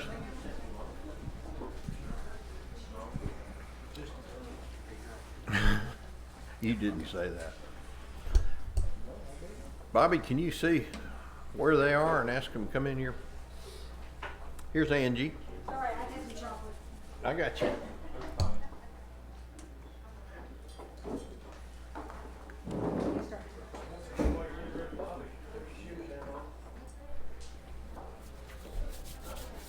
All right, Joe, you're recognized. Thank you, sir. Well, good afternoon, commissioners. I guess it's still morning. I'm sorry. What a great presentation Rob Southwick gave. I've known Rob for a number of years, and he can articulate the survey pieces, the Survey 101 information very well, and I appreciate him going before me. It'll help us as we go through some great information we have to share about attitudes and opinions of Tennessee duck hunters. And I want to start by thanking the Tennessee duck hunters who received the survey and took the survey. You know, we really rely on what our hunters need and want and desire, their attitudes, for a lot of decisions we make, and duck hunting is no different. The kind of just to give a little background about why we're here today. You know, for a number of years, really, maybe forever, I don't know if that's kind of an odd word to use, but agency staff and commissioners that are here today, previous commissioners as well, receive a lot of calls and emails and just interaction with hunters with concerns that are expressed about duck hunting. Duck hunters are passionate. I've been a duck hunter for 30-something years, and we're all passionate in a lot of different ways. The concerns that have been expressed, again, to staff and commissioners, there's not enough duck hunting opportunities on public land in Tennessee. That's kind of one of the big ones we hear year in and year out. There are specific complaints or concerns expressed about handheld drawings. You know, it's on one day, it's at one location. If I have to work, if I'm if I'm in military or a first responder, I can't get the day off. I've got to pick which WMA I want to hunt. I can only go to one location, and there's this concern that it favors locals because they're right there. There's also concerns expressed about illegal buying and selling of the blinds. Right, these are sites that we give out for season-long hunting, and it's against the law to buy and sell them. And the reason that the concern really boils down to fairness and competition, right? It's not fair to allow these folks to continue to buy and sell. There's also reports of hunter behavior that is sort of around these blinds, sabotage the blinds, and bullying around that. And I won't really go into much of that. And then again, another complaint: some folks get season-long blinds every year, which again, it goes kind of to the fairness issue. So these are the concerns that have been expressed, not just to this commission, but previous commissions and to our staff, pretty much year in and year out. So last year, the commission asked the agency to look into a couple of things and see if there are any ways we could increase opportunity for hunters that wanted to duck hunt on Tennessee public lands and waters, how we could decrease the buying and selling of these blinds. Again, it's illegal to do so. And then just overall, how can we ensure that there's a fair process for all Tennessee sports persons? So as Rob mentioned, you know, we wanted to do a broader outreach to gather information directly from Tennessee duck hunters. And so we partnered with the University of Tennessee at Knoxville, Dr. Poudyal, to do a random survey. And he went through this idea of randomness. We were able to reach a representative sample of Tennessee duck hunters. We did a mail and email survey that would reach folks. You know, there's a lot of folks that throw junk mail out, including me. So we did emails. We have a lot of emails, addresses of our sports people. And we did get a sufficient sample size, actually a very good sample size for statewide inferences. So just quickly going to go through some of the activity that hunters shared, just to set the stage of who we were talking to in the survey. On average, the Tennessee duck hunters traveled 61 miles one way to go duck hunting. They took about 13 trips per season. They hunted 14 days per season. Again, these are average numbers. And they said a 3-day hunt is kind of what the minimum they'd be willing to travel for. And a majority of the respondents, 62%, hunt state lands and waters. So we asked them, you know, as a duck hunter, are there constraints to your ability to duck hunt? And 68% said lack of access. And this, you know, this supports what we hear in and out. There's lack of opportunity to duck hunt in Tennessee on public lands. The second most common constraint was crowded hunting areas. So we hear this on not just waterfowl hunts, but deer, turkey hunts, and other hunting situations. And then over half the respondents said that the low odds to get a season-long blind or duck hunting permit was a constraint to them. We asked another question about quota permits, which are places like Pagoda and Thorny Cypress that are, 3 or 4 day hunt, 2 or 3 day hunt, and there was not really a constraint. It was 37% thought that the low odds for quota permits were a minor constraint, I guess you could say. So this is a really long slide, lots of words here, but Dr. Poudyal asked, which factors are important to you as a duck hunter on WMAs. And so again, these are in order. So we have the top 10 factors that relate to duck hunting on our WMAs. First one was not competing with illegal blind purchasing. The second one, folks wanted to hunt on a WMA close to where they lived. We know that for all kinds of outdoor recreation, whether it's hiking, bird watching, hunting, or fishing, folks like to obviously do those activities near where they live. Number 3, as far as the factors that were important, opportunity to hunt more public WMAs. They wanted to have the ability to have multiple day hunts. The national average for duck hunters, I think, is about 3 or 4 days per year that they duck hunt. So folks want to have multiple day hunts. They want better odds to hunt WMAs each year. So some folks, are able to get permits, whether it's a quota permit or a season-long permit, every couple of years, and they really want to be able to hunt somewhere on a WMA each year. They prefer the ability to hunt all public WMAs, or apply for rather, all WMAs. They want an opportunity to hunt on multiple WMAs in one season. They want to apply for these hunts closer to the hunt date. There are folks that work for places like, I think, UPS and FedEx. They've got to put their vacation in a year out. Other folks, they won't know what's going to happen until, closer to the hunt date. So folks really want to be able to apply closer to the hunt date. They also want to earn preference points. Now, our current quota hunt system, again, Pagoda, Thorny Cypress, Chickamauga, and East Tennessee, they can earn preference points because it's an online draw. But the handheld draws, we have no way to issue and manage preference points. And then finally, the 10th factor for duck hunting on WMAs is they want to hunt in several different areas throughout the state. Overall, the survey found a pretty significantly low satisfaction with duck hunting, which is not what I want to hear as a wildlife chief and as a duck hunter. 36% were satisfied with duck hunting in Tennessee as it is currently. So we've got a big opportunity to make some improvements here. Again, this survey is kind of the foundation or the pivot point for where we might go in the future. The things that folks are dissatisfied with, again, drawing process, you're going to hear that throughout this talk. The number of hunting opportunities, or the low number, I guess we could say. The success rate or lack of ducks, now that's not really something that we can manage. If it doesn't get cold up north, we don't have the ducks here. And I know myself, if I shoot bad, like I did yesterday on the dove hunt, my success rate is totally on me. So we don't have much control over that. There's a lot of concerns expressed about management areas. Sometimes late in the season, the roads get bad.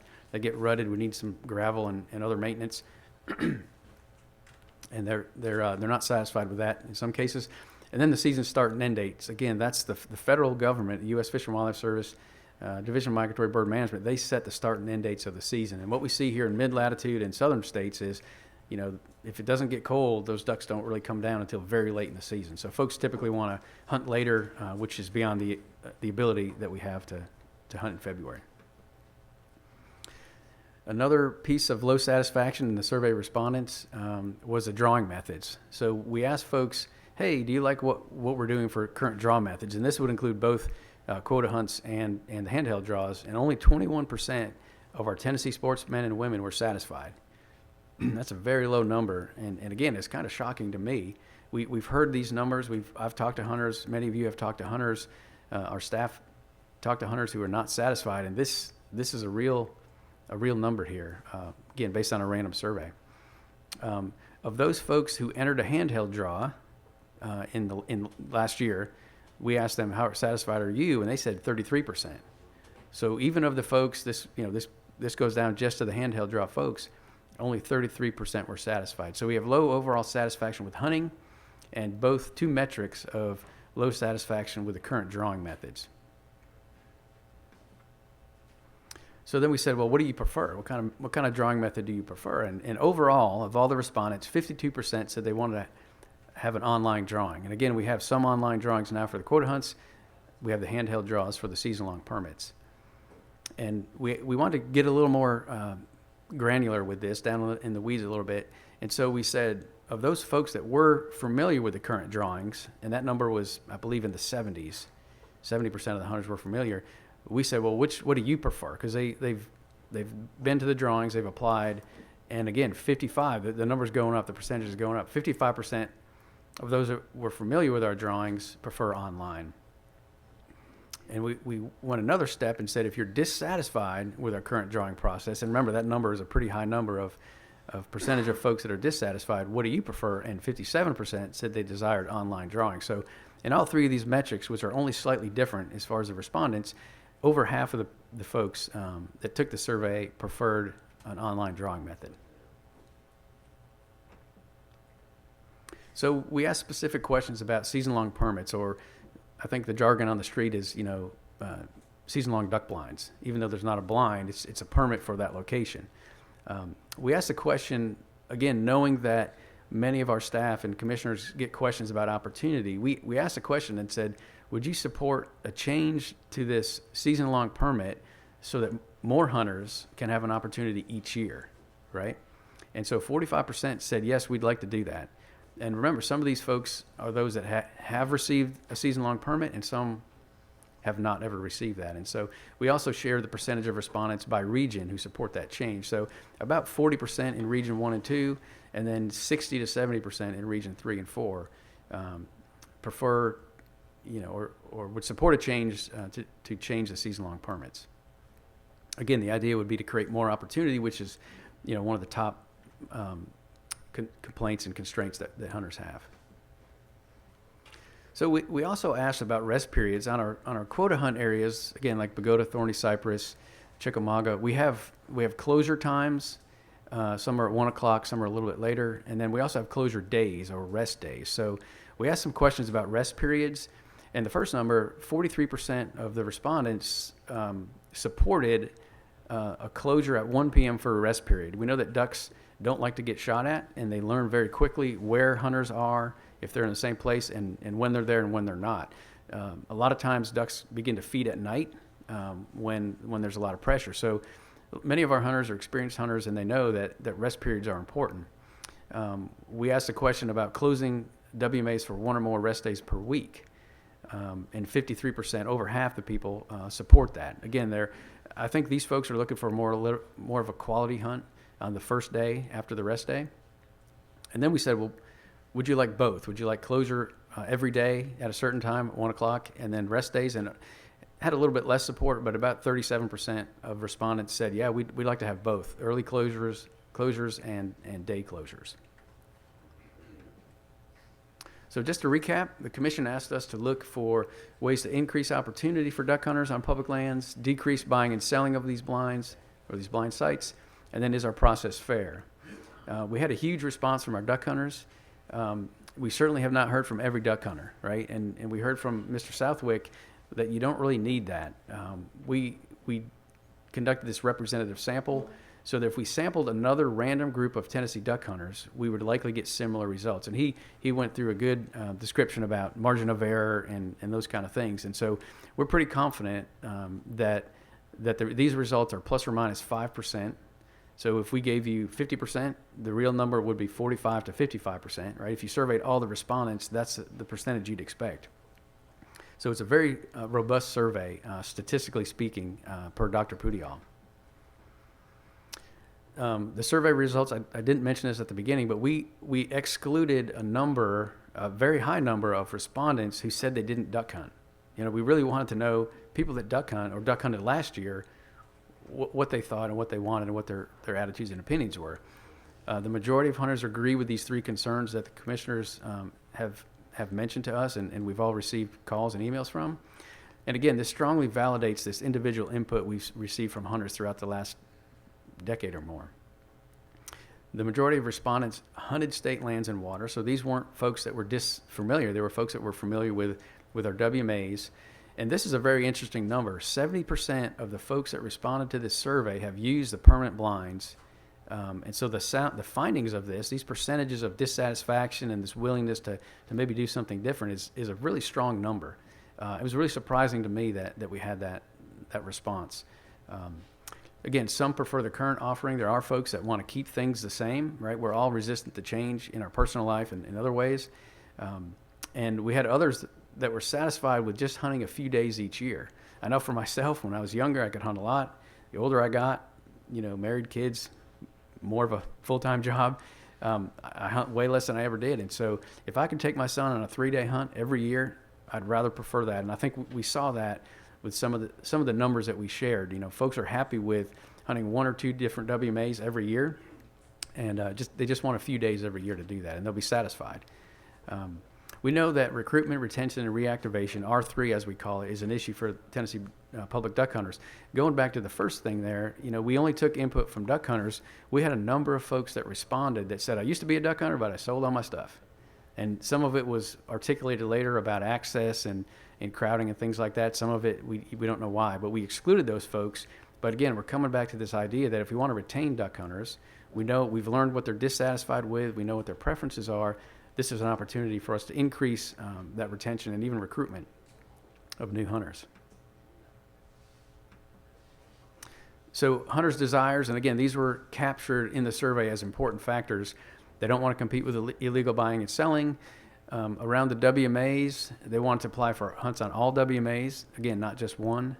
They wanted to apply closer to the hunt dates. They wanted better odds. They wanted a couple of hunt days together. That would be worth their trip, I guess. And they wanted to hunt multiple WMAs per year. And again, they wanted preference points, something we can't do at the handheld drawing currently.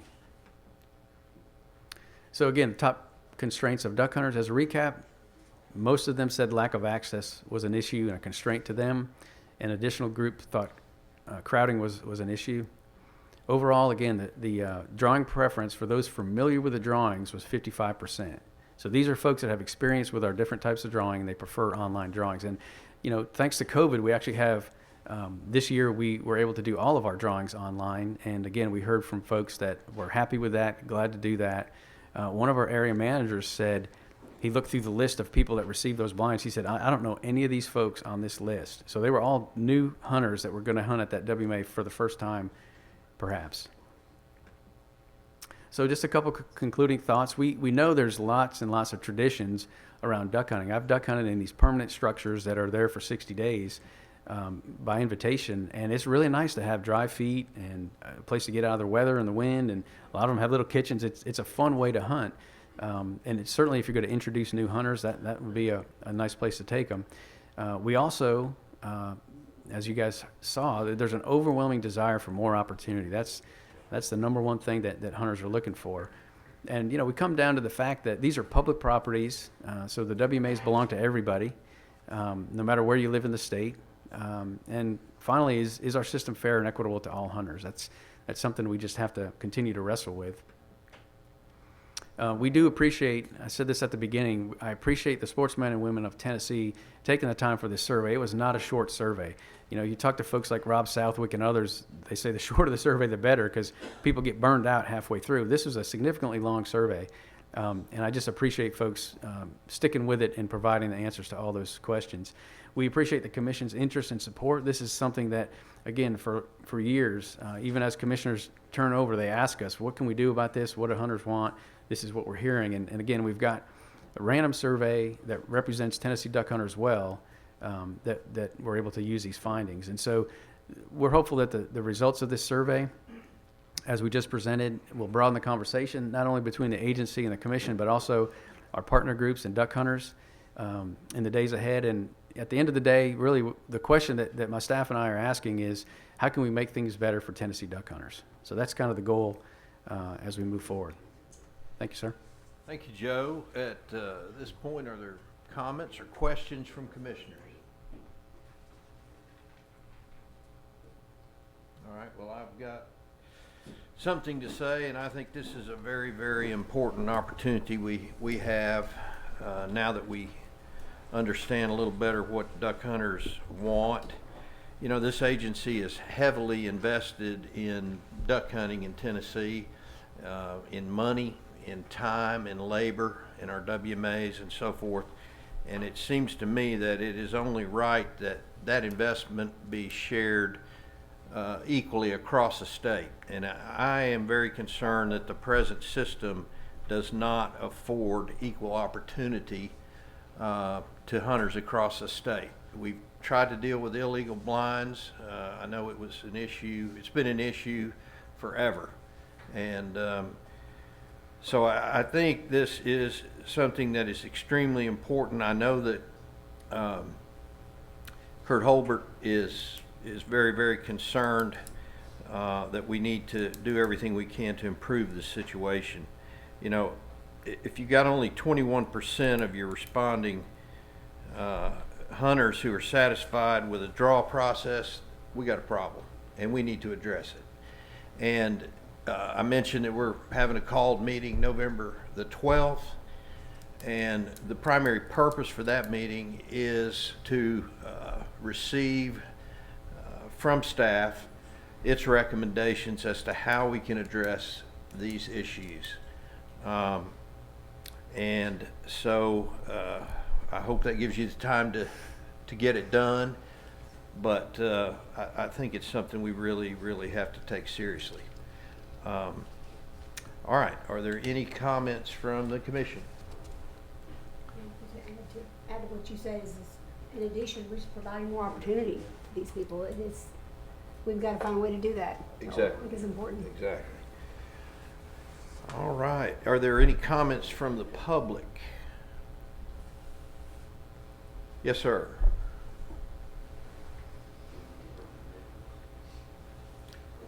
How are you today? Good. Please tell us your name and where you're from. I'm Will Girton from Paris.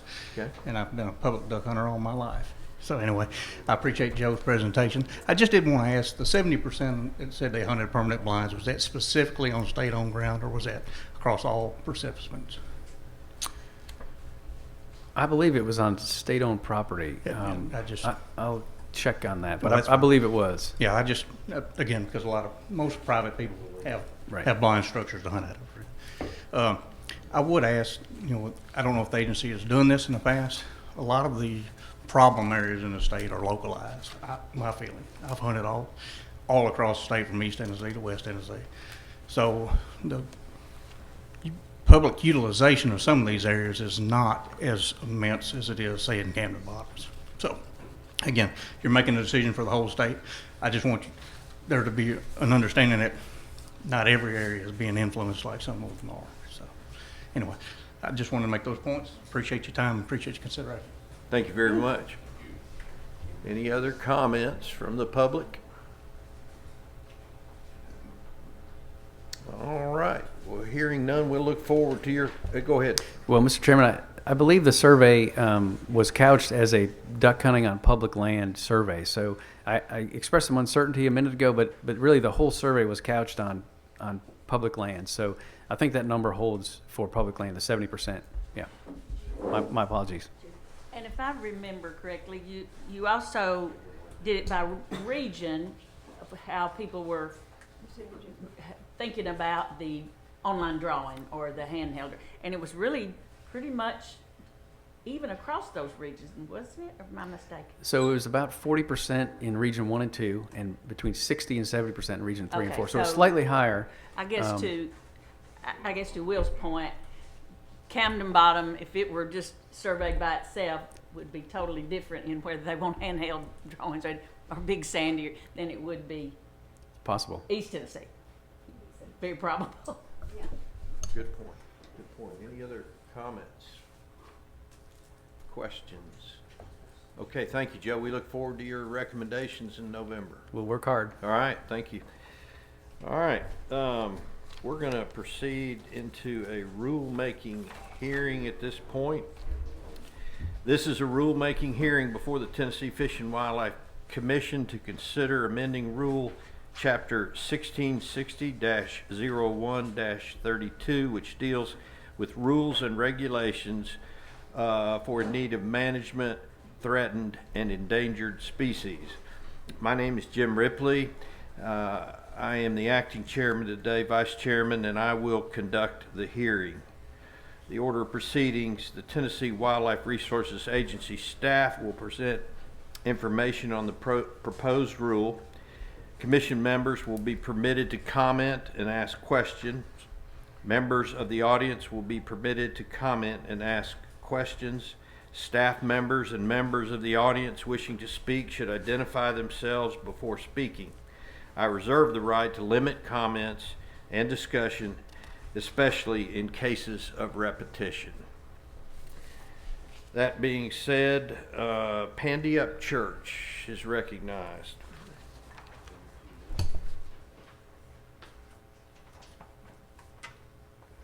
Thank you, Commissioner Ripley. And yes, this is a rulemaking hearing on Rule 1660-0132, revisions to the rules and regulations for in need of management, threatened and endangered species.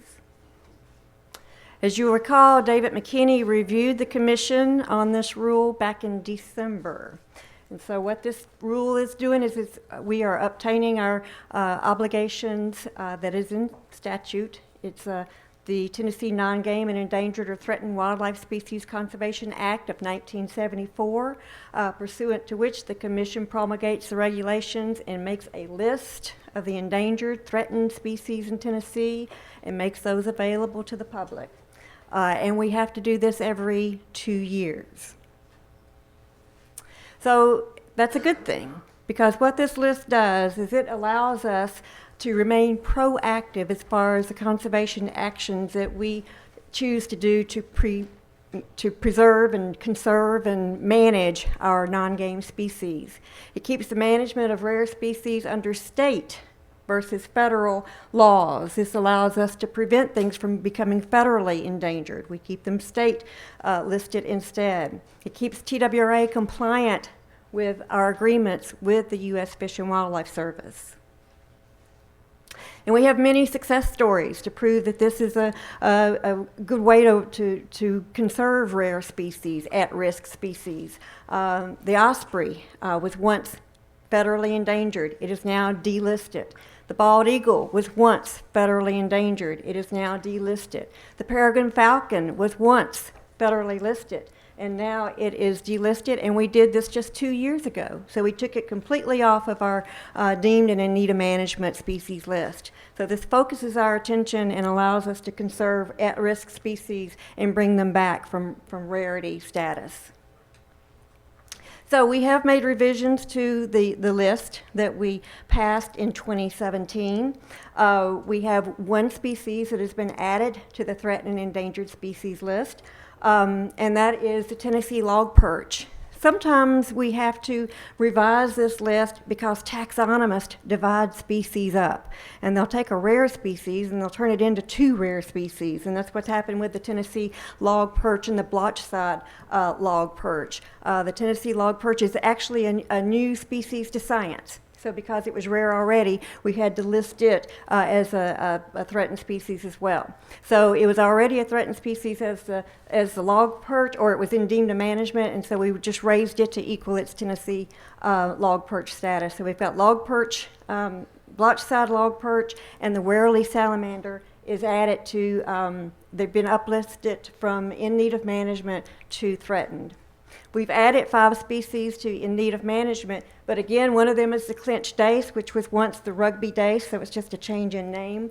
One is the northern pygmy salamander, and that's just because the pygmy salamander was divided into the northern pygmy salamander and the pygmy salamander.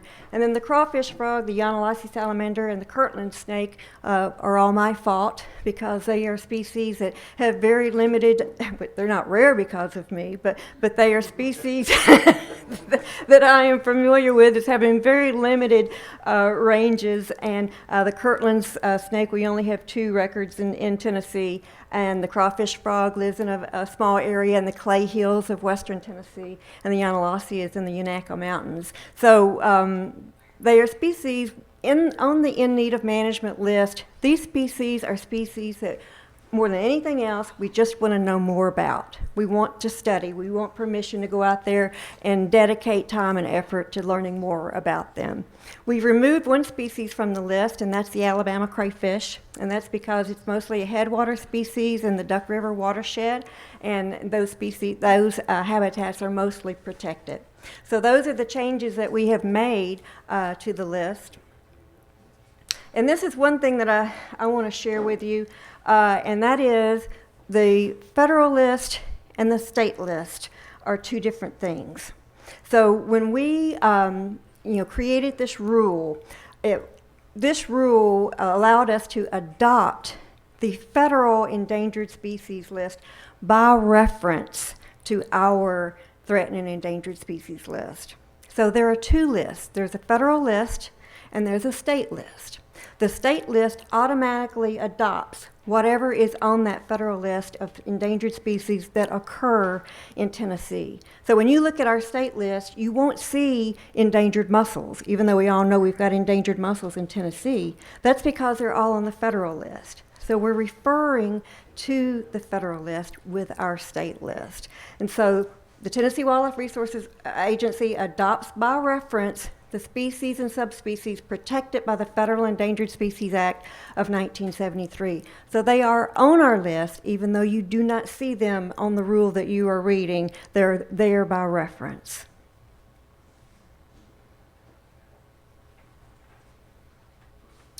With that said, I'll answer any questions that you have. All right, thank you, Pandy. Are there any questions from members of the commission? Any questions from members of staff? Questions or comments? All right. Any audience members who have comments or questions?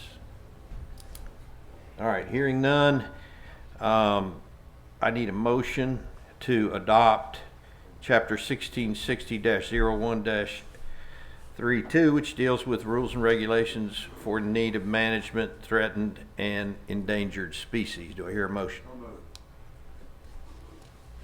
Commissioner Granberry. Move. And a second. Second. Second from Commissioner Tommy Woods. All right. Any discussion? All in favor signify by saying aye. Aye. Aye. Opposed? Hearing no opposed, the rule carries and is passed. Thank you.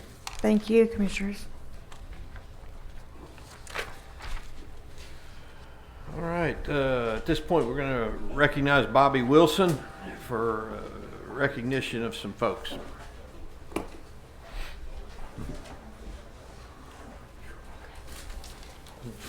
Thank you, Commissioner Ripley.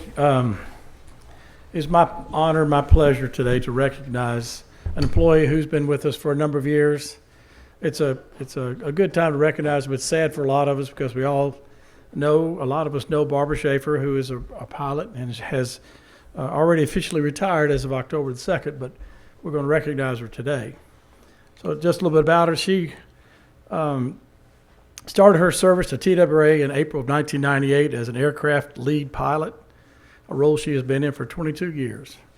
She graduated from Metropolitan State College in Denver, Colorado with a bachelor's degree in aerospace science in 1984, received her pilot's license in 1994. Barbara is a licensed airline transport pilot, a commercial pilot, as well as flight instructor with thousands of hours of flight time in various types of planes that she earned prior to her employment with this agency. As a commissioned pilot for TWA, Barbara has played an instrumental role in activities across multiple divisions within the state. She's flown staff who are conducting waterfowl counts, bat surveys, and elk surveys. She conducted air monitoring flights during dove hunts. She served on law enforcement night enforcement details, participated in big game bait monitoring flights, and even flew commissioners and the executive director to meetings across the state. She's also transported fish from other states to our own hatcheries here in Tennessee. And just a story about that is that years ago, when we were starting the Florida bass stocking program, we sent our crew, I believe from Normandy Hatchery, down to Texas to pick up some fingerlings, and took them 2 days to get there, but we had to go stock the fish as soon as we could. But the whole process took, by the time they got back to hatchery, was about 26 hours. So we realized we can't do that anymore, just for the, the health of the fish, but more importantly, the health of our own employees who have to drive that much. So we worked out a plan where Barbara would fly down to the Texas, I believe it was San Marcos, and spend the night, and then the next day she would load up these boxes of fry, which are real tiny, it looks like an eyelash, thousands and thousands of them, and then she could fly back to Tennessee and close to our hatcheries, and our hatchery personnel would meet them there within hours. And so Barbara is one of the reasons for the success of the Chickamauga Florida Bass program going on in Tennessee. So I just want to acknowledge that. So she's officially retired October the 2nd. And so all of the Tennessee Wildlife Resources Agency employees, as well as this commission, want to recognize her service to this agency and to this state. Barbara, thank you, and enjoy, and look forward to your next adventure.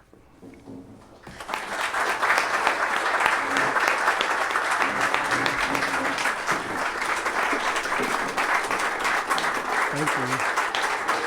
I'm going to go.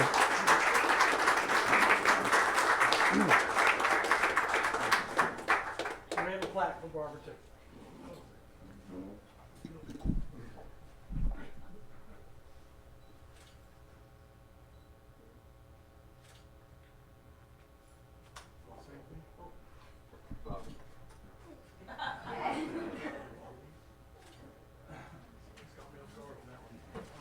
Congratulations.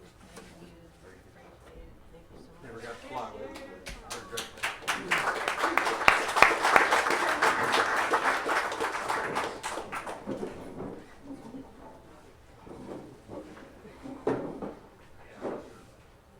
Who's our new pilot? Huh? We don't have one yet. Okay, all right. All right, at this time I'll recognize Lieutenant Colonel Glenn Moats, Boating and Law Enforcement Assistant Chief.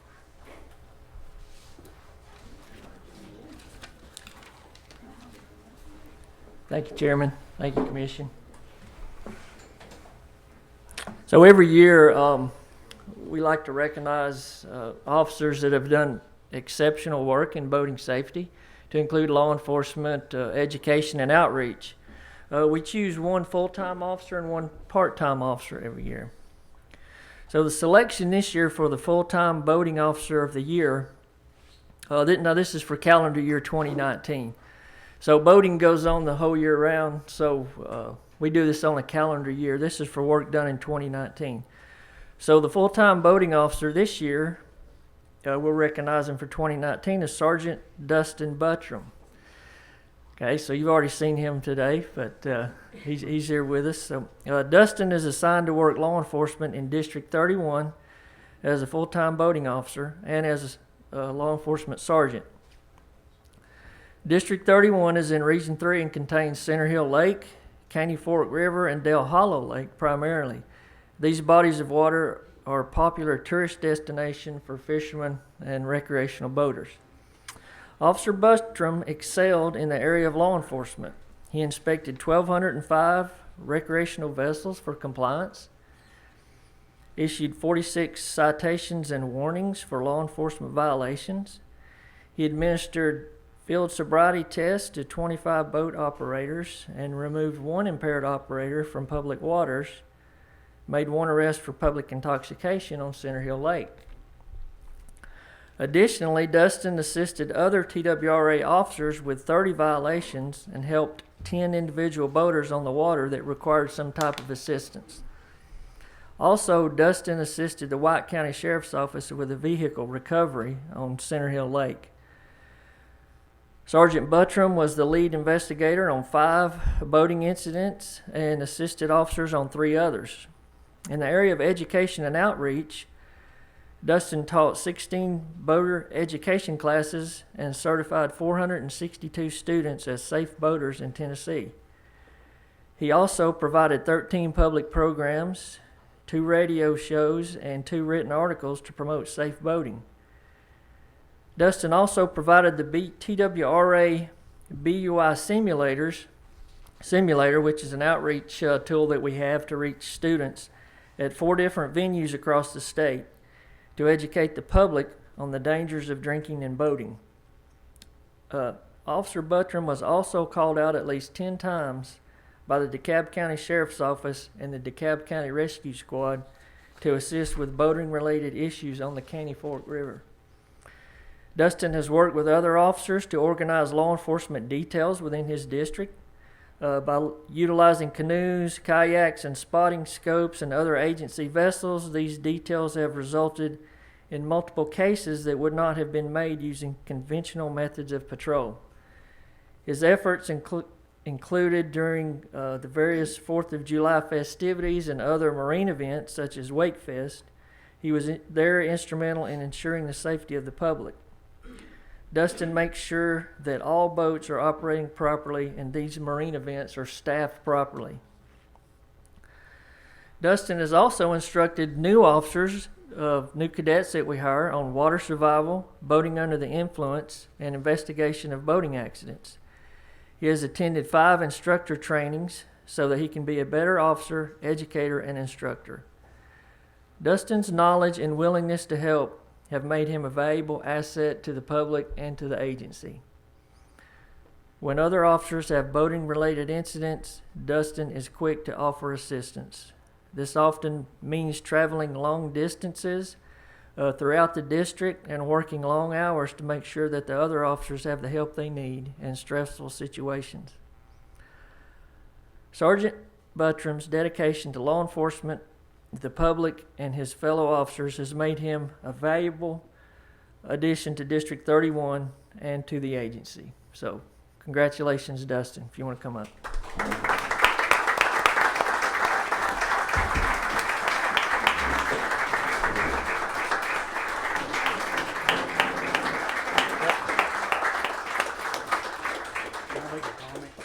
Yes. Before we present the award, Colonel here is recognized. Just to make a comment, Alan Harold, his father-in-law is in the audience, so some of the older commissioners may remember he not only was a retired Metropolitan Police officer out of Davidson County, but he also was a part-time boating officer for the agency for 28 years. So Alan is never late because he's won this award for the part-time officer year enough that every room in his house has a clock. So he's always on time. So thanks for your service, Alan, and I hope you're enjoying retirement. And then Dustin, as another note, Dustin's received this award, Officer of the Year previous, and then he's also been our Educator of the Year award winner. So pretty good dude. I want to add a comment to that. You know, right now in our day and age, being a law enforcement officer is not always an easy thing. It's never been an easy thing, but right now it's with attitudes as they are, it's very difficult. And you exemplify what we want to be as an agency. You're out there with the public. You're our ambassador, and we're very proud of you and thankful that we have you. Thanks, sir.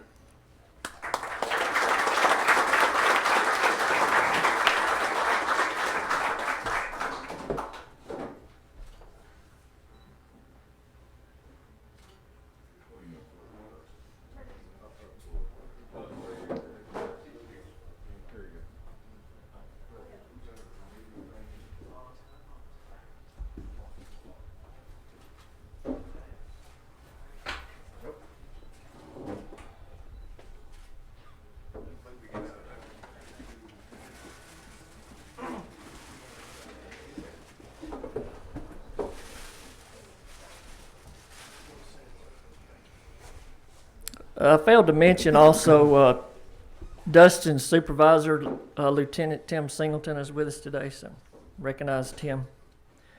Okay, on to the next award. This is our part-time Boating Officer of the Year award. If you want to advance the slide, please. Yes. Thank you. So this is for work done in 2019. This is Wally Lessig. He's also comes to us as a 28-year veteran of the FBI.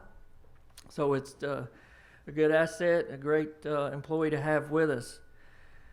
Wally is assigned to work District 41 which encompasses 10 counties in East Tennessee, the city of Knoxville, and the Tennessee River. I'd also like to recognize his supervisor, Lieutenant Andy Collins, who's with us today. Andy. So Officer Lessig excelled in the area of law enforcement as well. He inspected 192 boats for compliance, issued 7 court citations for violations, 19 warnings, and administered field sobriety tests to 6 boat operators, and made 1 arrest for boating under the influence. Additionally, Wally helped 4 boaters on the water that required immediate assistance and inspected marinas for possible registration violations, resulting in 157 notices to boat owners. Officer Lessig assisted officers with 3 boat accident investigations in District 41. When it comes to boating education work, Wally also this year received from us the Boating Educator of the Year award. So this is sort of like a dual award for him today, but he also, that's another officer that we recognize every year as the Educator of the Year, and Wally also received that. He taught 17 boater education classes, resulting in 578 certified safe boaters. Officer Lessig was also responsible for updating the state PowerPoint program for boater education by incorporating embedded videos, graphs, and pictures to reinforce points for emphasis of safe boating. Additionally, Officer Lessig, like I said, was chosen for that Educator of the Year award. So congratulations, Wally, on that as well. In the area of outreach, he conducted 7 public programs and participated in other public venues to promote boating safety. He also distributed information and signs to local marinas regarding new regulations. He assisted full-time officers in search and rescue operations and replacement of no-wake buoys on Tellico Reservoir. Additionally, Wally set up TWRA information tables during the Knoxville Boat Show and TVA Safety Day. His dedication to his profession is exemplified through his hard work as an officer.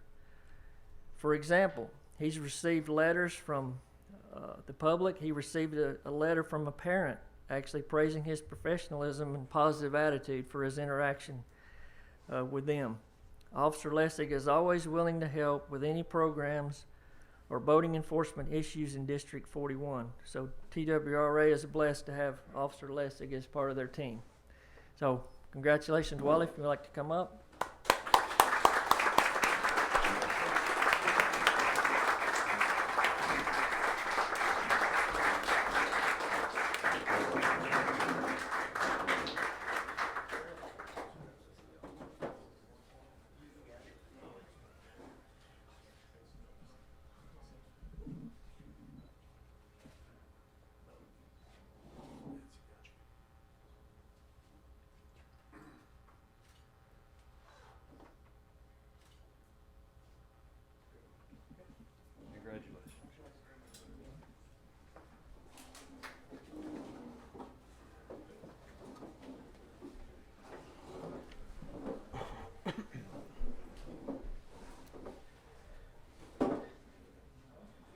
All right, we're going to move right along and wind it up with our budget program.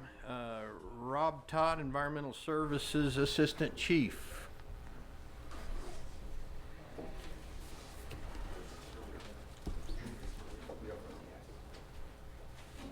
Thank you, Commissioner.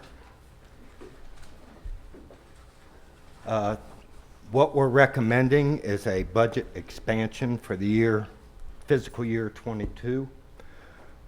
This money is needed for an agreement between the U.S. Geological Survey and TWRA, and this money provides additional information that we will need for modeling the computer program that adjusts the gates and the spillways for Reelfoot Lake to make sure that we are operating that facility in a safe manner and also in compliance with the consent order that is in effect on Reelfoot Lake. We've got $70,000 for this year. This is a 2-year agreement. We need $70,000 for fiscal year 22. All righty, thank you. Do I hear a motion to approve a budget expansion for year 22, Real Foot Spillway, $70,000 to fund second year of the USGS agreement? Motion been made by Commissioner Box, not Cox. Do I have a second? Commissioner Kent Wood, second. All those is there any discussion? All those in favor of the expansion signify by saying aye. Aye. Opposed, like sign. Hearing none, the expansion carries. Next, I recognize Jason Henniger, Fisheries Assistant Chief. And Jason is going to speak with regard to 2 different budget expansions. We'll vote on them separately, though I understand you're going to present all of your information at one time. Is that correct, or do you? I can present that. Just do one. We'll vote on the first one, and then you can go with the second one. Okay. Thank you. The Fisheries Division is bringing 2 budget expansions for FY 21 to the Commission today for approval. Go ahead. You've only got one slide? Yes, sir.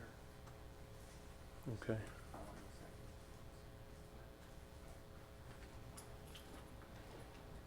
Sorry, Commission.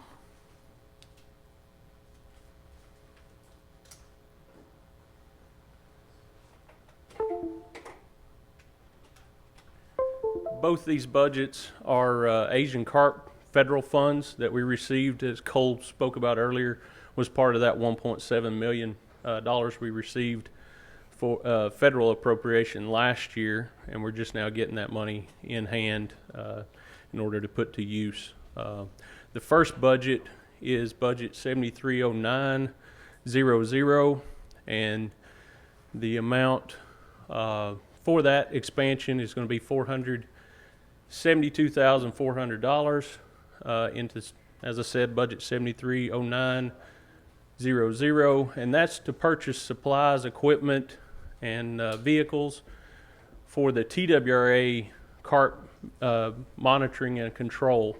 We're expanding our efforts as an agency with this money, and the 4 positions that we talked about earlier are already included in salaries in our FY 21 budget.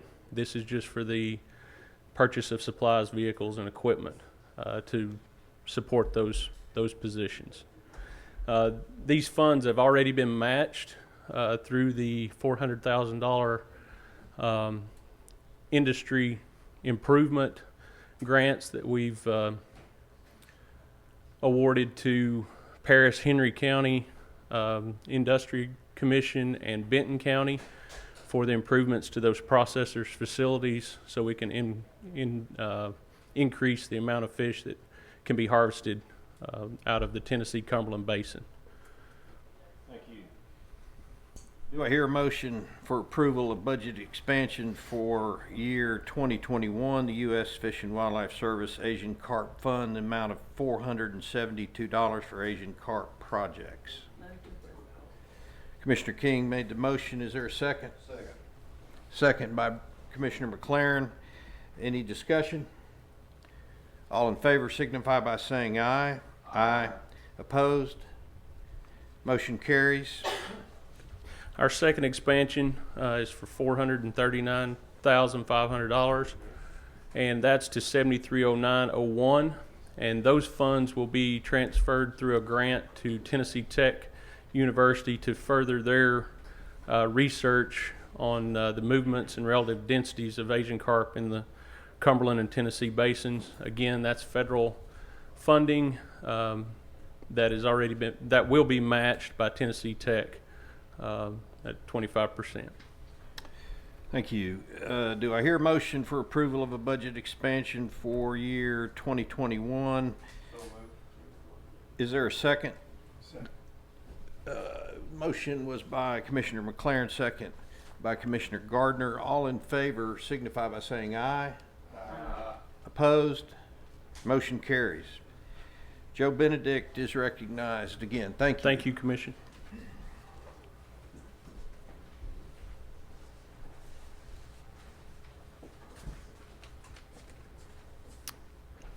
Good afternoon now. Commissioners, there's a typographical error in your in the agenda. The second budget amendment expansion that we have, the number is really high, so please use the number that's in the presentation. It's 181,000 instead of 336. So I believe the slides are correct. Just wanted to make a note of the agenda. So we have two expansions for you today. The first request is for budget 7887. It's to receive grants from the Arbor Day Foundation of $146,500. The agenda says 46,500. I'm sorry, it's 46,000. It's not 146. Okay. We've got two errors here. My apologies. So $46,000 to receive grants from the Arbor Day Foundation. We receive these funds every year. The timing is off a little bit from our normal budget process. So these funds are used to purchase bottomland hardwood trees and related supplies. These trees will be planted on various WMAs in Region 1. All right. Do I hear a motion for approval of budget expansion for year 2021? So moved. Who was that? Commissioner Granberry, second. Sound like James on the radio. Second by Commissioner Jones. Any discussion? Are you wondering? All in favor signify by saying aye. Aye. Any opposed? Motion carries. Apparently there's some sort of a coup attempt occurring here. I don't know. All right. Go ahead. Thank you, sir. The second request we have is a budget expansion for budget 7814. Again, just expanding with 100% of the funds are federal. The expansion is $181,200. And this grant is from U.S. Department of Ag. And we hope to train canines, in other words, dogs, to develop a rapid field test to identify chronic waste and disease positive deer. So there's real promise here. We're working with partners at Colorado State University and the National Wildlife Health Research Center. So Tennessee is, again, not only are we doing great things with CWD management, but we're also on the research side to try to find techniques to help us manage the disease on the ground. All right. Thank you. Do I hear a motion to approve budget expansion for year 2021? Chronic wasting disease canine grant in the amount of $181,200.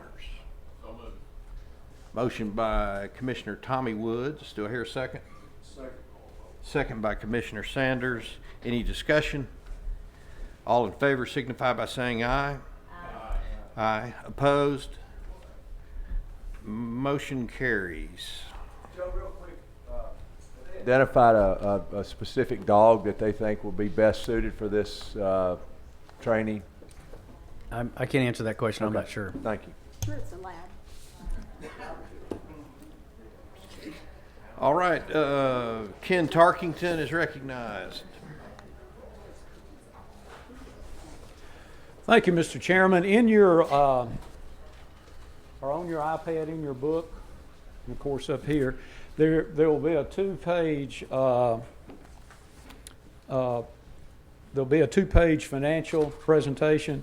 First page, and this is through the month of August of 2020. At the top of the first page, the boating fund, thus far through this fiscal year, has registration income of approximately $392,000 above projection.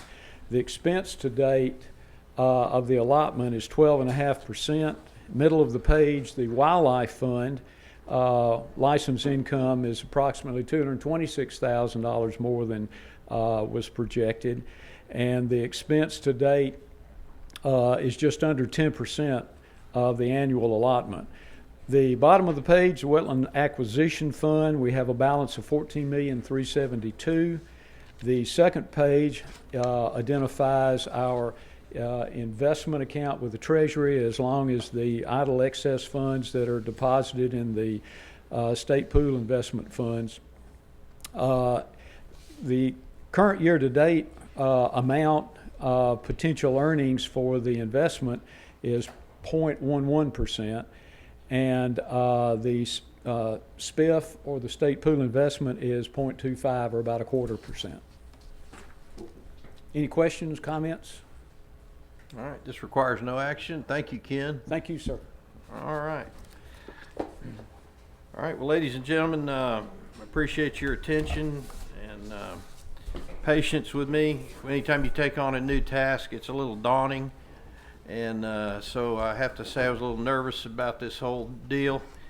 But then I thought about the fact that this agency is my family, and I was just going to talk to my family. And that made me feel a lot better. Thank you for being here today, and we'll see you November 12th. We're adjourned.